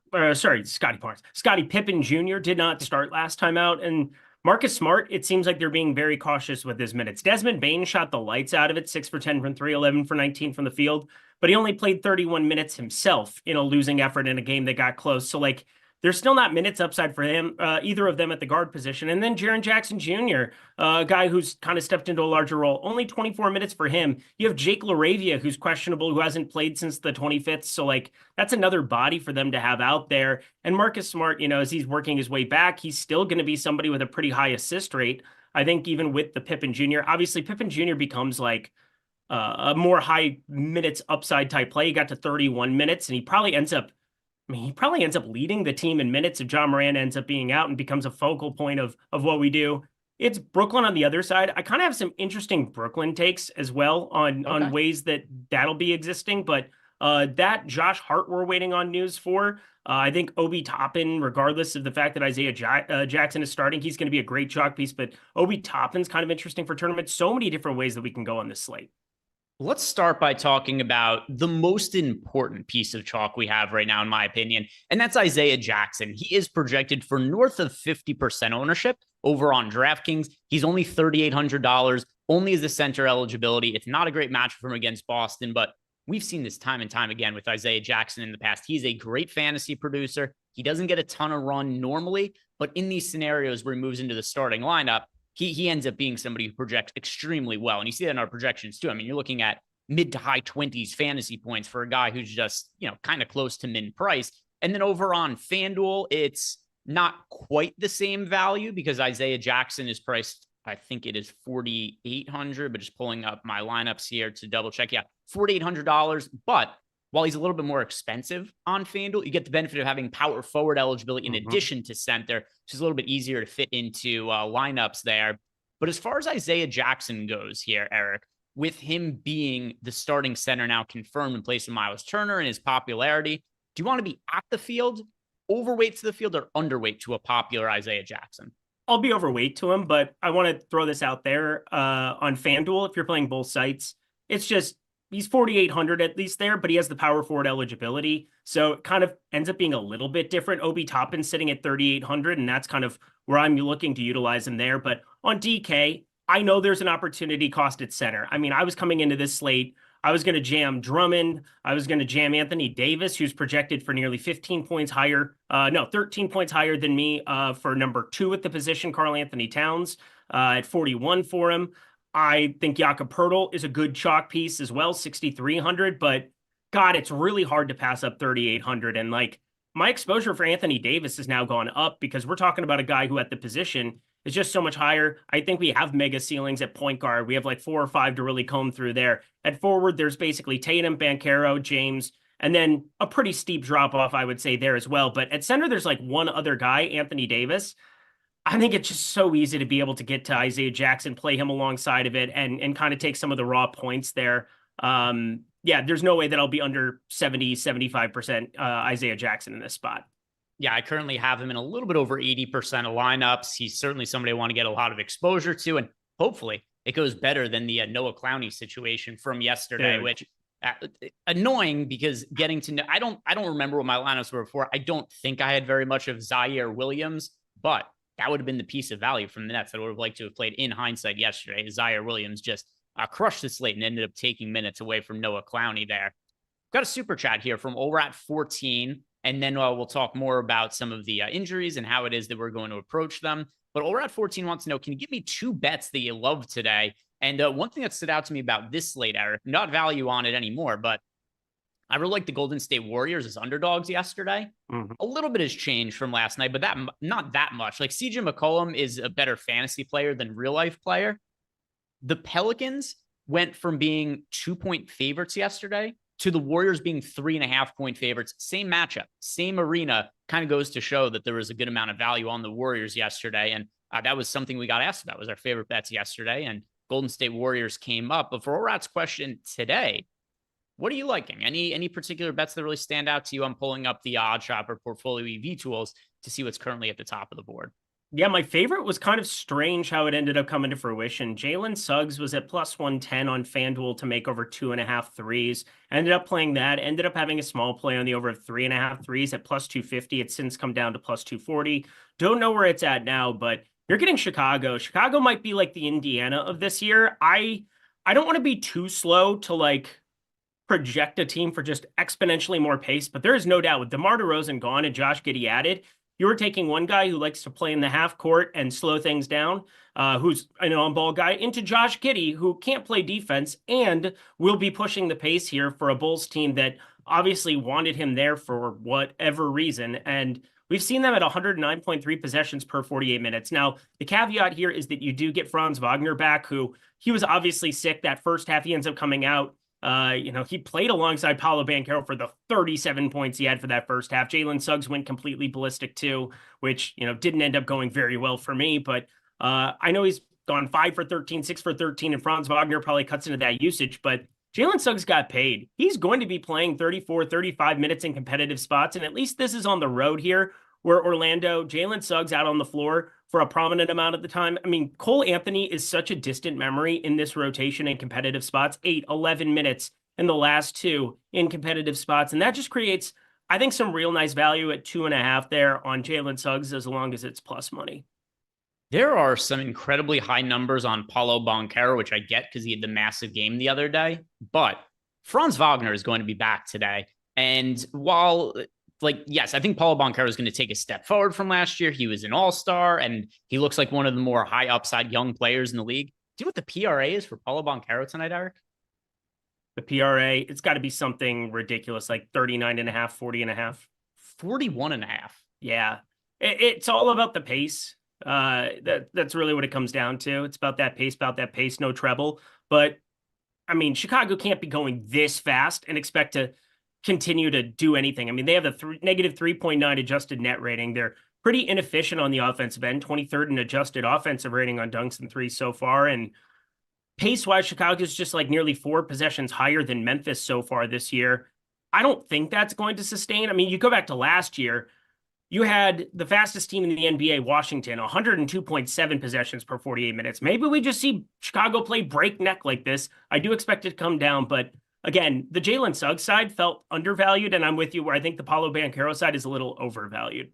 If Banchero puts up 27 points, 7 rebounds, and 7 assists today, he hits the under on his PRA. Yep. It's just such massive numbers. I get it. He might have one of the best fantasy games, certainly one of the best fantasy games of the entire season he had the other day. But, one of the reasons for that, or the main reason, was Franz Wagner was sick. He played a few minutes in the first quarter. It was like, hey, can't finish. They took him out, and then all of a sudden you got big games out of Banchero, big games out of Jalen Smith, by the way, will play. Not a massive piece of news, but just want to keep you guys updated. So, yeah, I like Banchero under 41.5 PRA. And then somebody in chat wanted to know, why does DK not have the late games included? Yeah, we've seen that this year. DraftKings has been not including the late games. FanDuel has. It's kind of just a preference which you prefer. Part of it also might be, do you have plans tonight? Are you going to go out to dinner? Are you going to watch the World Series or something like that? I think what we're seeing from both DraftKings and FanDuel is they're trying out different things to see what garners more attention. Remember last year, we saw, what was it, for the last month and a half of the season, DraftKings did no late swap Fridays, where the contest just locked at Friday. And I think it was initially popular, but then that kind of waned, so they didn't bring it back. They're trying different things to make it a little bit more user-friendly. Some of the more novice DFS players maybe don't want to be sitting at their computer for the entirety of the night waiting for Andrew Wiggins news. So that's why they decided to leave it off. But if you guys decide that you want to play on the FanDuel slate instead of the DraftKings slate, trust me, it's something they take notice of, and then that could impact how they offer contests going forward. Let's start getting into some of your guys' questions. And if you have any, do us a favor. First off, like the video, subscribe to the YouTube channel. If you got super chats, leave those into YouTube. Or if you're a Stokastic sub, that comes with access to our Discord channel. At me during the course of the show, I'm keeping an eye out to answer any questions that you guys have. And then also, if you're looking for a good way to sign up for the tools we have here at Stokastic, we did have the NBA promo that ended yesterday, but we've got the new NFL promo going on right now because we had a sub win $1 million on Sunday. That's a pretty good chunk of change there, Eric. So we had a Rick 12324, who also regularly watches our shows, He is a sub to Stokastic. He uses the Sims, he uses our data, he watches the shows, and he won $1 million on Sunday. And because of that, we're running a sale. Sign up for any of our NFL DFS packages with the promo code MILL, MILL, all capital letters. The promo code is already loaded into the link down below in the YouTube description box.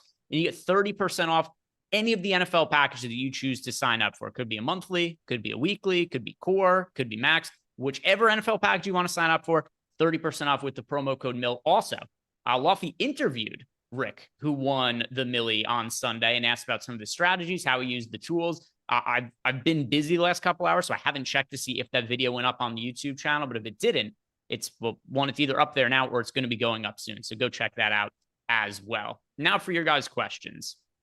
Let's see. Right away here, we got there's a super chat from Price Productions. Doesn't have a question in it, but Price Productions, thank you very much for the super chat. If you had a question, you don't have to leave another super chat. Just throw it into the YouTube, and I'll be looking for it in the chat, see if you have a question. By the way, Zach Edey and John Morant both expected to play now, Eric. Thank God. So we'll get to that in a second as I'm pulling up any of the questions here that we have. But what do you make of John Morant and Zach Edey playing? Because I wanted to go over how I was adjusting some stuff in the Sims to account for the players being questionable from the Grizzlies. Well, that kind of goes out the window now.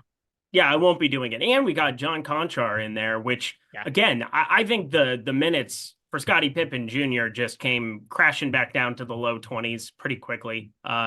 This Wells character will fit in there a little bit. You're going to have Morant and Smart out there. Start rotating around with some Pippen. And yeah, with John Conchar in there now, it's just kind of a disaster spot. He hasn't played since the 25th, but somebody who's been in this rotation routinely going back to last year previous, 15, 22 minutes in his brief stints there in the first 2 games of the season. I think he's going to go in for around 16, 18 minutes for me.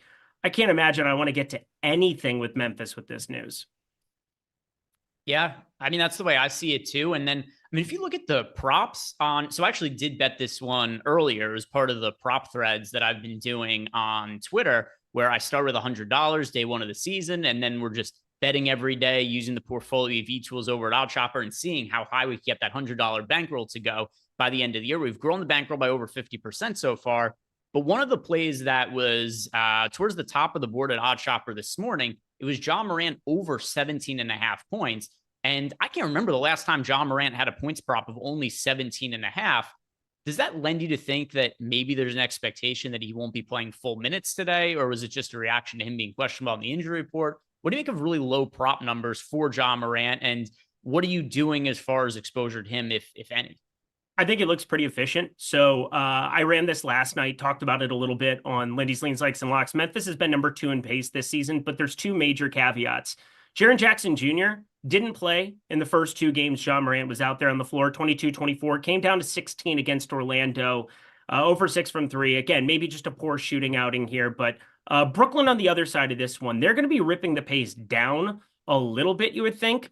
This is just not going to be an up-tempo team. They're 19th, under 100 possessions per 48 minutes so far this season. And when you get Desmond Bane, you get Jaren Jackson Jr. on the floor, and now Scottie Pippen has been, playing alongside Ja a little bit here at times. I think they'll start to intertwine that even a little bit more as they go along.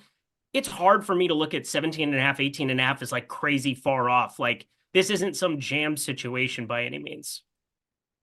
Yeah, it's let me see. Do I even have was I getting to Morant? Yeah, I'm not getting to Morant. There's other pay up options I prefer today. Yeah. I won't lie, some of those prop numbers are kind of concerning to me. Also, we barely played any of last year, so other guys that I'm going to be prioritizing instead. And but I love the super chat that we got, Eric. This is a new one. Are you ready? Oh my fucking God, not another one. All right, well, this is a good one. Mr. Biggs, who is the Viagra play? Who will rise up tonight? I love this. I love this, Eric. So Viagra play also good. Don't mess around with. Yeah, there's Eric. Play it again one more time. Yeah, that's actually how Eric masturbates after Viagra. It's very erratic. It's all over the place. It's frantic. So anyway, Viagra play. I think the Viagra play. This is what it's going to be, Eric.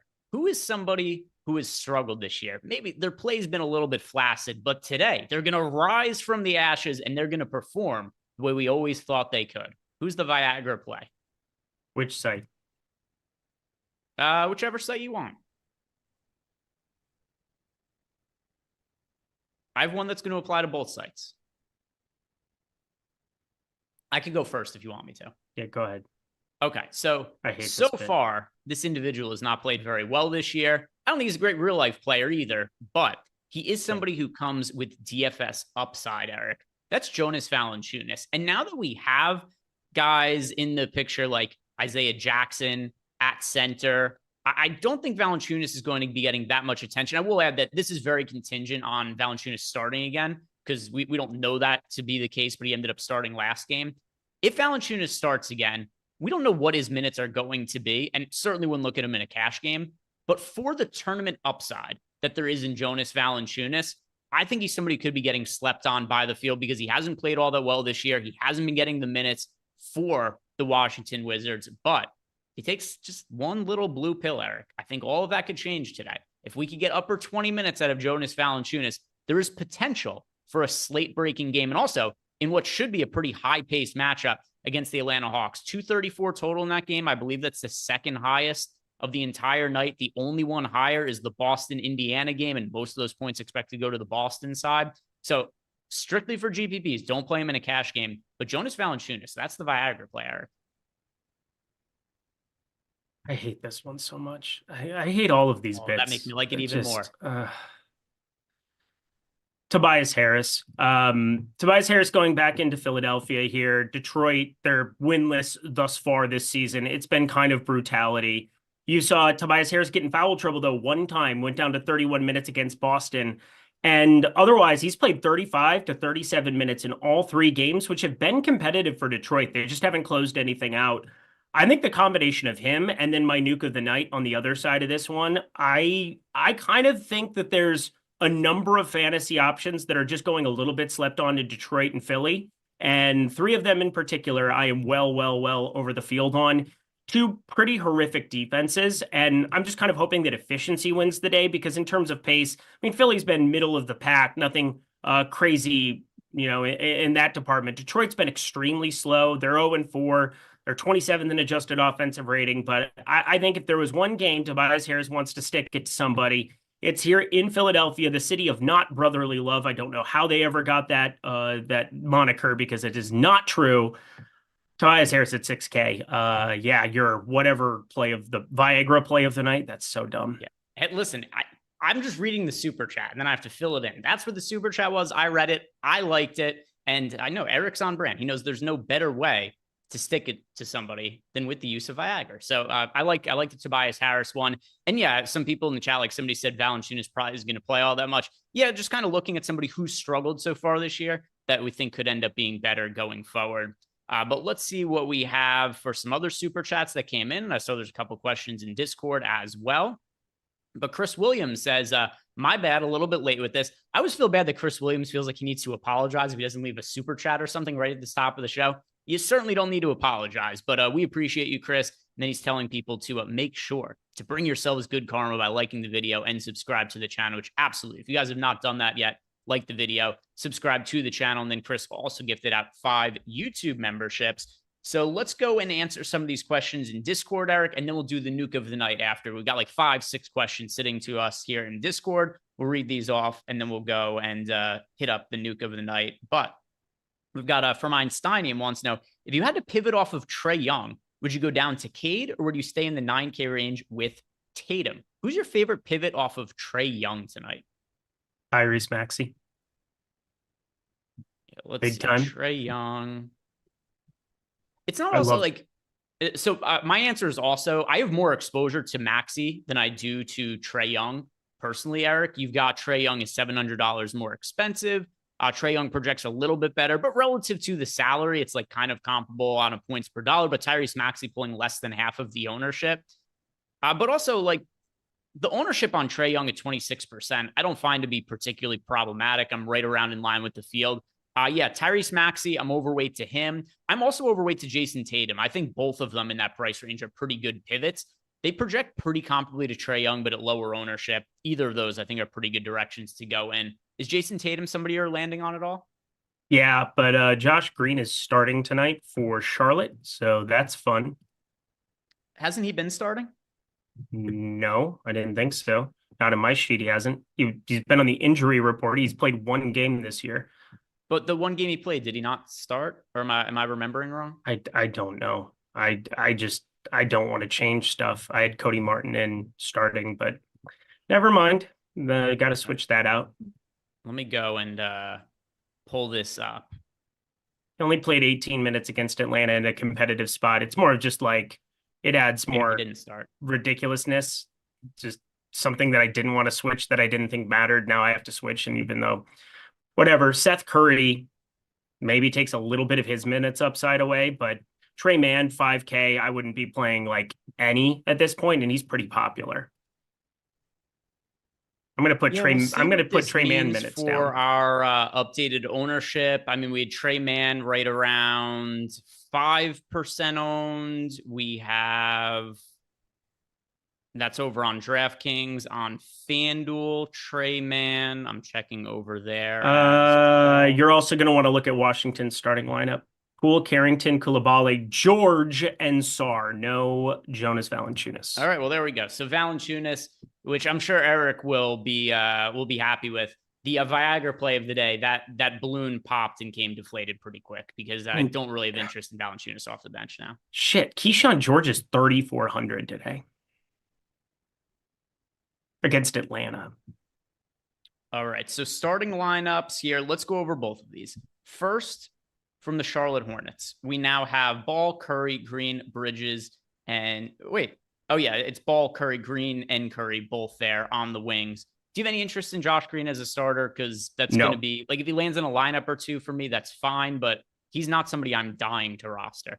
No, what it does though is it eliminates any desire for me to touch Trey Mann at 5K. I had 13% of him. I'm going to have 0. Oh, also related to Olrat's question before, unders on Trey Mann. I think his points prop is like 15 and a half or something. Yeah, Trey Mann, actually, let me see if that's even still available. 14 points, 20 and a half PRA. I would definitely hit that right now, friends. That's what it is on Underdog right now. Look pretty good. They were already ones that were projecting pretty well on Odd Shopper. Now it's going to look even better. Let's see for the Washington Wizards starting lineup. Poole, Harrington, Coulibaly, George, Sarr.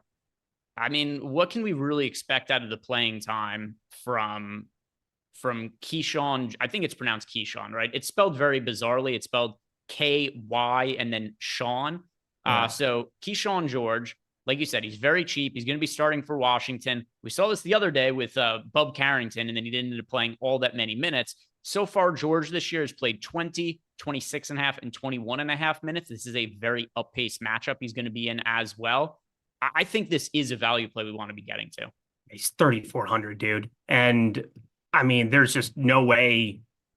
Yeah, there's no way that you're not going to get to him at 3,400. If you put him in for like 28 minutes, you're just going to be getting to tons of him. And the other part of this too is you don't have to share the floor with Joe Val or with Kyle Kuzma. So like life really opens up for these Wizards in a way that like I think everybody here is kind of undervalued. Like, first off, I don't want to get to like, what does this rotation even look like anymore? This is so disgusting. And we got exactly what we were thinking from Indy: Halliburton, Nembhard, Nesmith, Siakam, Isaiah Jackson. So that's good to go.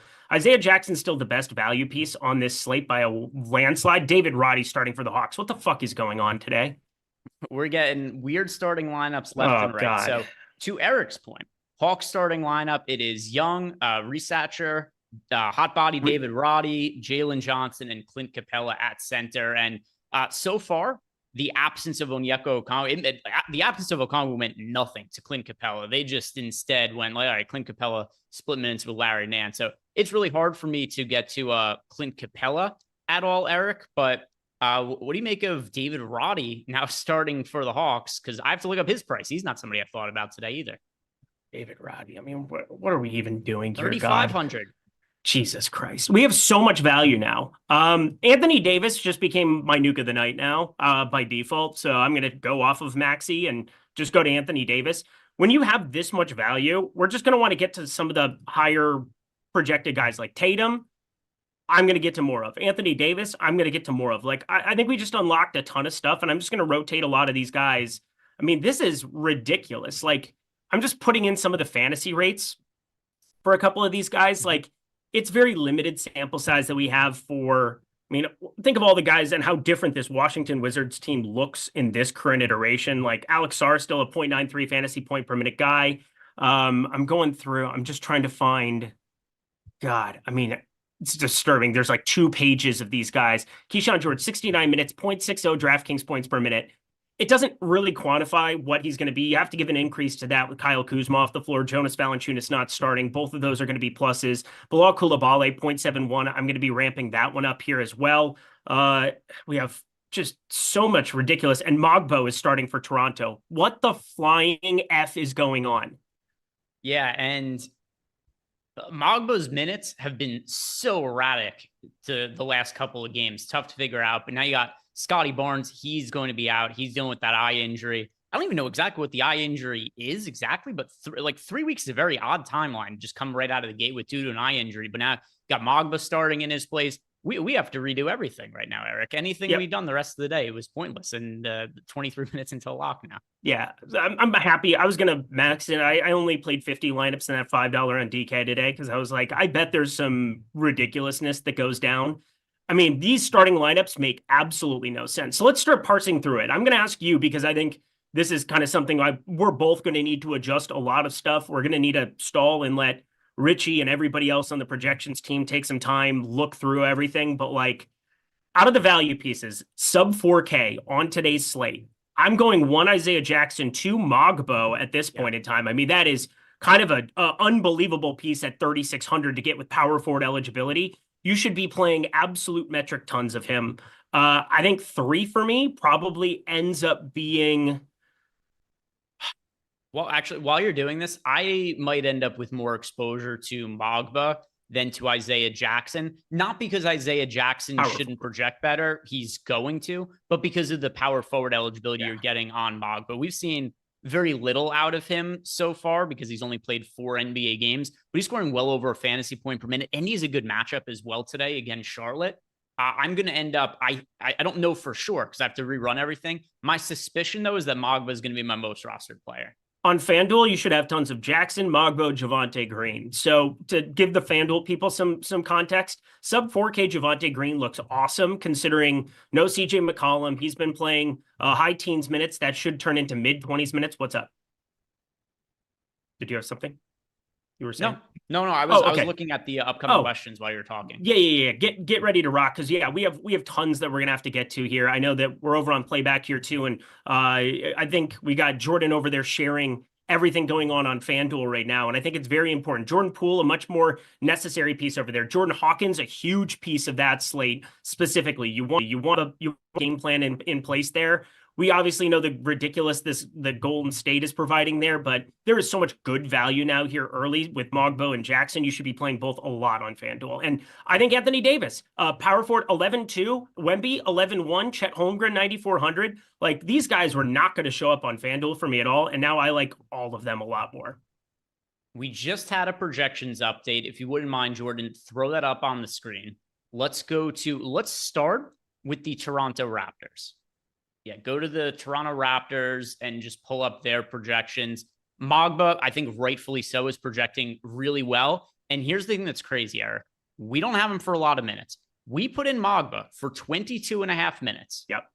That has him projecting for over 27 fantasy points at $3,600. And this is a very conservative projection, giving him 22 and a half minutes. The points per dollar, we don't have that much of a sample size on him. It could go a number of different ways. But based on what we typically know about young bigs, there is certainly some foul issue, but they typically end up being really good points per dollar fantasy producers, like Jericho Sims being the exception. He's dog shit. He's like 1 in a million. Everybody else ends up being, in general, you could safely say a young player who's a big, who's getting a lot of minutes, probably going to get some easy putback opportunities, some rebounds, some block shots. It is really hard to get away from Mogba. We actually do have Mogba projecting slightly better than Isaiah Jackson. So when you consider that Mogba is $200 cheaper and has the power forward eligibility in addition to the center eligibility, kind of like what I said before, I'm even more confident than now. He's going to be my most rostered player. Yeah, as Chappelle would say, because fuck him, that's why. I'm very here for it. I'm very here for what's going on right now. This is good So chaos. Mogba, he's projecting especially really well here. But now pull up, if you wouldn't mind, Jordan, the starting lineup for the Wizards. We'll look at Keyshawn George at $3,400. Now, Ownership's not current right now, by the way. important. We just got a note from Jason Wagner. Jason, thank you so much for shooting that note to Greg and I. Ownership not currently updated, will be here in a couple minutes. Yeah. Thank you, Jason. So looking at the projections right here, you'll see that Keyshawn George, $3,400, projecting for a little bit over 21 fantasy points. 21. I thought it was 21.0. It's 21.77. So another one, really strong value piece. It's funny, if we knew that George was going to be starting this morning, we'd be calling him the best value play on the slate. And he's a very good value play, but he's like nowhere near Isaiah Jackson or Mogba that we just got. So certainly want to be playing George. He's going to be in lineups. I think what ends up happening the most here is what you had alluded to before, Eric. Stars and scrub slate. This is something that ends up happening to, especially get to the second half of the NBA season. The majority of slates turn into stars and scrub slates. That's what this is. Weird starting lineups, players ruled out, stars and scrubs. Eric had mentioned it before, his favorite pay up option. Well, actually, I'm kind of curious to ask you now. Because Anthony Davis would be taking up a big spot, I think I'm going to be getting more exposure to the backcourts than Anthony Davis because I'm going to have so many lineups where Mogba as well as Isaiah Jackson already take up two of the big man positions. Yeah, for me, it's kind of calculated how I'm doing it because Mogba is power forward. I am trying to just skim through every single lineup here on DK, and I only have 50 that I'm building out over there. I wish I had 150 in play today. That was now a mistake. Is that even filled yet? Please don't be filled yet. Is that $5 filled? Yes, it's filled. Of course it is. Son of a biscuit. That sucks so bad. Because this is the best kind of slate to have as much volume down as possible because you have such a projections edge being with us and being on the show. If you're one of the 3K plus people hanging out here, and then if you have the Sims, which again, your first payment for any NFL package, awesome. That's great. Hopefully you took advantage of that $1 promo. Hopefully you're still along for the ride, for today where it went full price because I'm telling you, the Sims are going to be your friend today. We're going to be able to kind of parse through some of it here. All right, I got it. I got it all uploaded out of my 50 lineups. I have 44% Anthony Davis. And here's kind of my main thinking for this is that he's at 54, even on a floor game of like 48. So like maybe like a 40th percentile outcome, 35th percentile outcome. There's a lot of ways that he pays off as that other center in lineups. I'm not getting to nearly as much Isaiah Jackson as what I had. I am getting to 100% Jonathan Mogba. He is going to be in every single lineup I play tonight. Yeah, and then, by the way, ownership also good to go. One other player that I want to take note of on the other side of this game, Jordan, go to Atlanta so we can look at David Roddy. And they'll pull up some of the ownership projections. But yeah, and you'll see David Roddy also over 20 fantasy point projection at $3,500. So if I'm going to rank these players as far as priorities that just opened up for us or opened up over the course of the last hour, Mogba 1, Isaiah Jackson 2, George 3, David Roddy 4, all of them certainly worth considering in lineups and are going to be players that I get at least a decent amount of exposure to. And in the case of somebody like Mogba, going to be in the majority of my lineups. As he should be. He should be. And I mean, we want to get to Tatum. We want to get to Trae Young and LaMelo Ball. We want to get to Tyrese Maxey, SGA on FanDuel. I think FanDuel is actually more difficult because you really have to parse through some of these upside options. Like Anthony Davis against Cleveland, I'm probably going to be trimming on FanDuel purely because it's such a difficult matchup and a tag at 11-2. I prefer going to Chet 9,400 is maybe an upside contrarian option. Victor Wembanyama has power forward eligibility, but like power forward is jammed now. Mogbo 3,900, Isaiah Jackson 4,800. Like I'm almost going to be using like Victor Wembanyama at a center spot even in some of these lineups because I mean it's ridiculous. You have Zubats who is just pulling mega chalk as he should be. Andre Drummond's still one of the better tournament options I think on this slate because Isaiah Jackson is center only on DK. He has to get docked relative to like what Mogbo's eligibility is.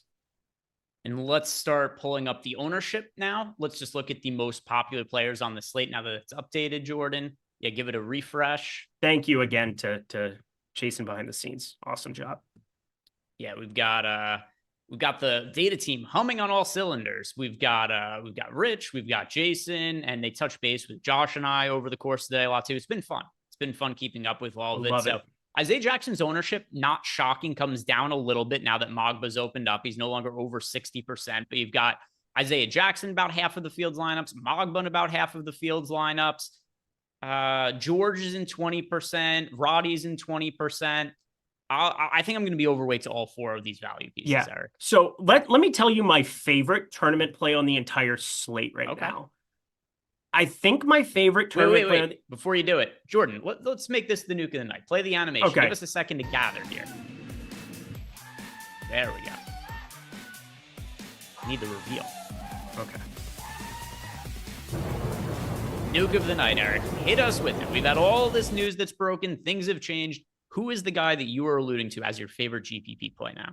So, I mean, this is like off the board, but he's not off the board if you're a DFSer.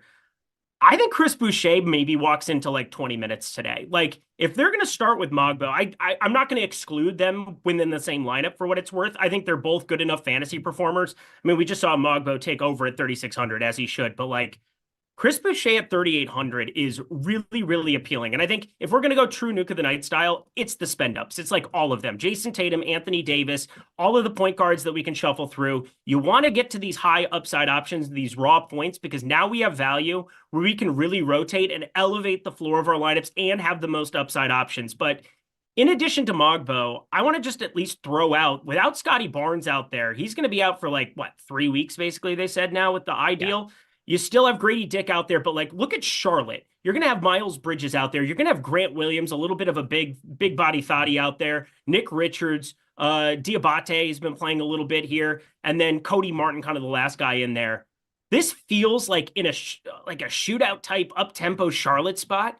This feels like the spot you can actually feel comfortable knowing Chris Boucher's in the rotation. And if he plays well, there's no reason that they wouldn't just play him over Mogbo in spots. I don't know why Chris Boucher doesn't play at certain points in time. Like, he just feels like such an upside guy. And offensively, he's way better than on the defensive side, even though he has the stocks and the blocks and the upside on that side. He's kind of struggled throughout his career to stay on the floor for that reason. But like, we're talking about an unbelievable fantasy performer. And you take Scotty Barnes off the floor, Kelly Olynyk off the floor, Emmanuel Quickly off the floor. Those are your 3 highest fantasy point per minute players over the last calendar year here. Jakob Poeltl looks better. RJ Barrett looks better. Chris Boucher, though, fantasy point per minute guy, I just put him in for 22 minutes, and I'm going to be getting to him.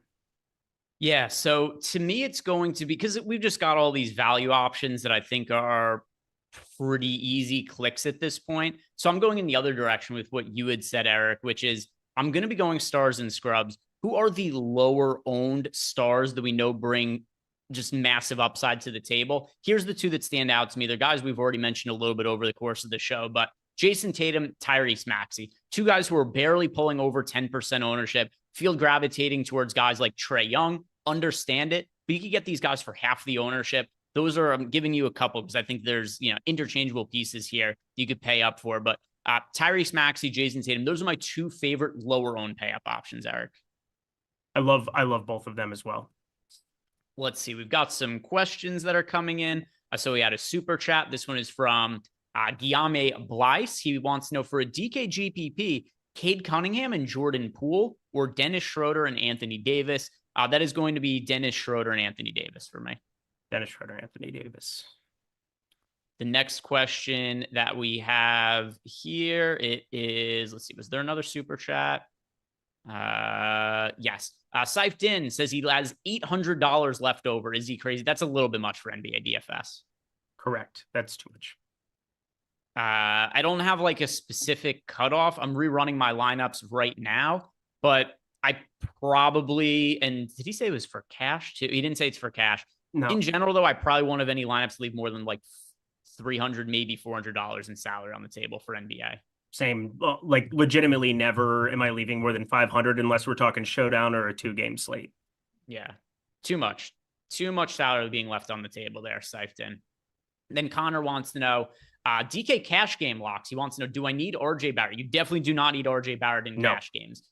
You need heavy stars and scrubs. Trae Young, Mogba, Isaiah Jackson. I would put George and Roddy in that lineup. Jordan Poole, and then whoever else you could pay up for. Yeah, Jordan Poole at shooting guard has to go there with no Kyle Kuzma on the floor. He's going to do everything, even if he's terrible at basketball. Jalen Johnson, consideration there. If you need another punt for whatever reason, Keyshawn George, but you shouldn't need another punt. Jackson Mogbo, stone cold locks. Jakob Poeltl, strong consideration at center. And then, I mean, you're looking at spend ups. You are really, really looking at spend ups for your cash games. And then we've got a super chat from Your Towel. Wants to know thoughts on Alvarado for a FanDuel GPP. I think he's the most overowned player. But I absolutely get it. The Pelicans are going to be shorthanded today. CJ McCollum has been ruled out. I know that Alvarado hasn't really been a big part of the rotation, but as a FanDuel GPP option, and also specific to FanDuel for multiple reasons. First, the game isn't on the DraftKings slate, but the other part of it too, Alvarado is just a better fantasy scorer for FanDuel than DraftKings because of the steals upside. I don't hate him in FanDuel GPPs, Eric, considering the shorthanded Pelicans. A little bit of a thin play, but I don't mind it. Okay. Yeah, that you said it correctly. I'm not a huge fan of it, but I get it. Keyshawn George, 3,900 on FanDuel. That's where I probably think I'm going to pull the trigger on him a little bit more. Yeah, I just got my lineups finished here. And yeah, I didn't get too I got a good chunk of Roddy and George, maybe not as much as I thought I was going to. I have them in around 20% of lineups. I think the biggest issue just became I had so much Mogba and Jackson. I guess that if you have lineups that are playing like all four, it's just like infinite salary left on the table. So still like Roddy and George, but I didn't get them in like 40% of lineups like I thought I was going to. Yeah, it's going to be just spread out amongst all of our friends and family down here. I mean, there is no doubt.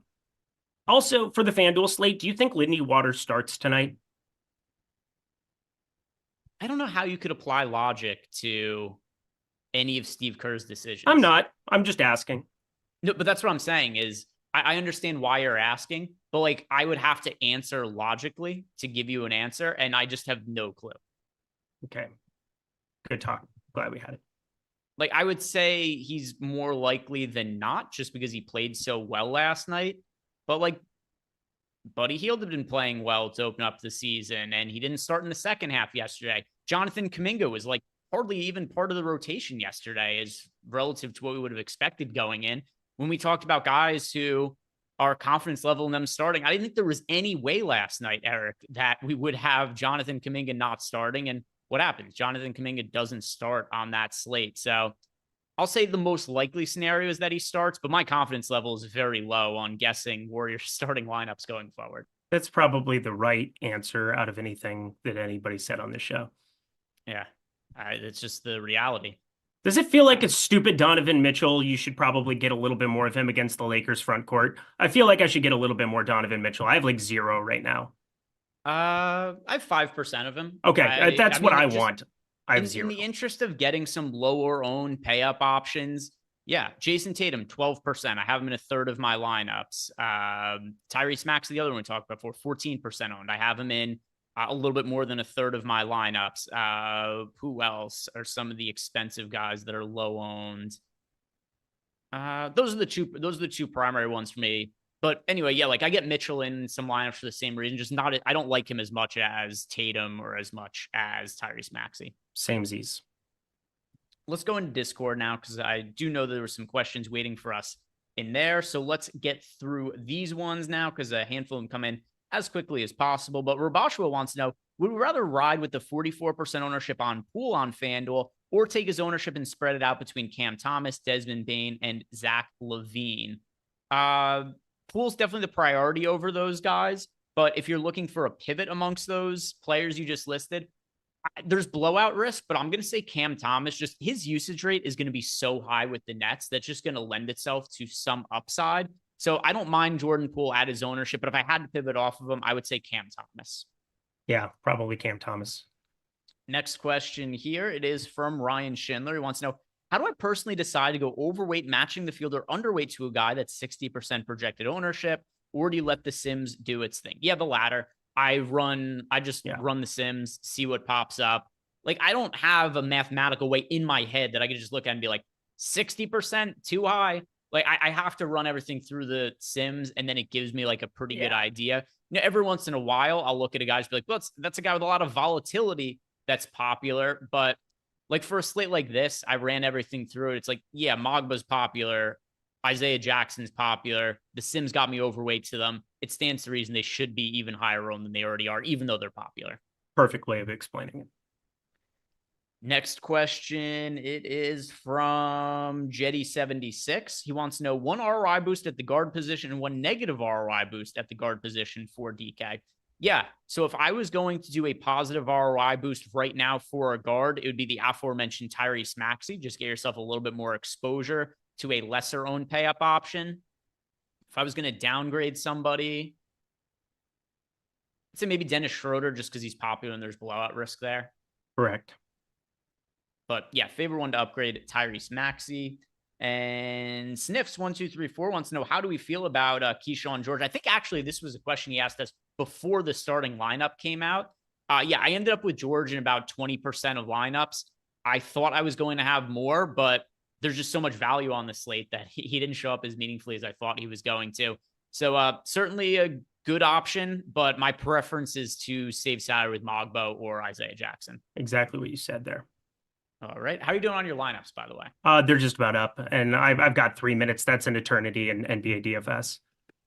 Einstein wants to know, would we consider McBride if Josh Hart is out? We haven't even talked about, well, we did at the top of the show, but as far as players who we are still waiting on injury news for, and Jordan, what are you doing? What are you doing? I don't know if you saw, but Jordan all of a sudden just zooms in. I'm focused, bro. Get off my back. I'm trying to. I almost said I'm trying to perform. That's not a good thing to say. The audience doesn't need to smell his breath through the camera, Jordan. Back up a little bit. How annoying are you as a person in the world? Yeah, anyway, we still got Josh Hart listed as questionable for today. And it's a matchup against the Miami Heat in Miami. It's not a game that's expected to be particularly high scoring. The total is only 214. Actually, it's the lowest total of any game on the entire slate by 5 points. I'd want to see the Knicks starting lineup if Josh Hart is out. But yeah, I'd say if McBride starts, he's a consideration. I do think Josh Hart is more likely to play than not. But also stick around for the post-lock show. Josh and I are going to be going on in just a couple of minutes. And we're waiting on that Josh Hart news. So maybe that could be something that ends up changing the outlook of the slate a little bit. So stick around for that. But there's so much value in the early going. I don't want to pass over Mogbo or Isaiah Jackson. In a lot of these slates, you and I will kind of backload our lineups. There's so much value in the front games. Like, I'm not lowering my exposure to Mogbo or Isaiah Jackson with the hope of McBride starting. Nor am I. Next question. It is from CG. Wants to know how much Jonathan Mogbo is too much. Honestly, I didn't play 100% of him, but if you told me you at 100%, I don't think that's crazy. My final number is 83% on Jonathan Mogbo. I would say anything over 100% is too much because that's impossible. Everything else is fine to me. Yeah, then you cheated. Is perfectly acceptable. Yeah, then you did bad things and you cheated, so don't do that. All right, Eric, we are about to head into lock. Any final thoughts before Josh and I head on over to playback? No, thanks to Jordan Klein for being a dick, as always. All right, there we go. Jordan Klein, shout out to you for being an asshole, according to Eric. And yeah, that was a new element to the show, the super zoomed in camera angle where you could see. Nope, he's done it before. He just does it when he feels like being the worst person ever. Not very nice. Jordan seems very upset about this. He seems to be pretty broken up about it. But anyway, guys, thank you very much for watching. If you're not done yet, like the video, subscribe to the YouTube channel, join Josh and I over in playback. We're going to watch the games together. We're also waiting on that Josh Hart news. We'll find out, is Myles McBride starting? Is that going to impact our lineups? We're going to know in the next 15, 20 minutes the status of him. So come check us out over in playback. YouTube show over, playback show, just beginning. See you guys over there. Good luck tonight. Have a good night.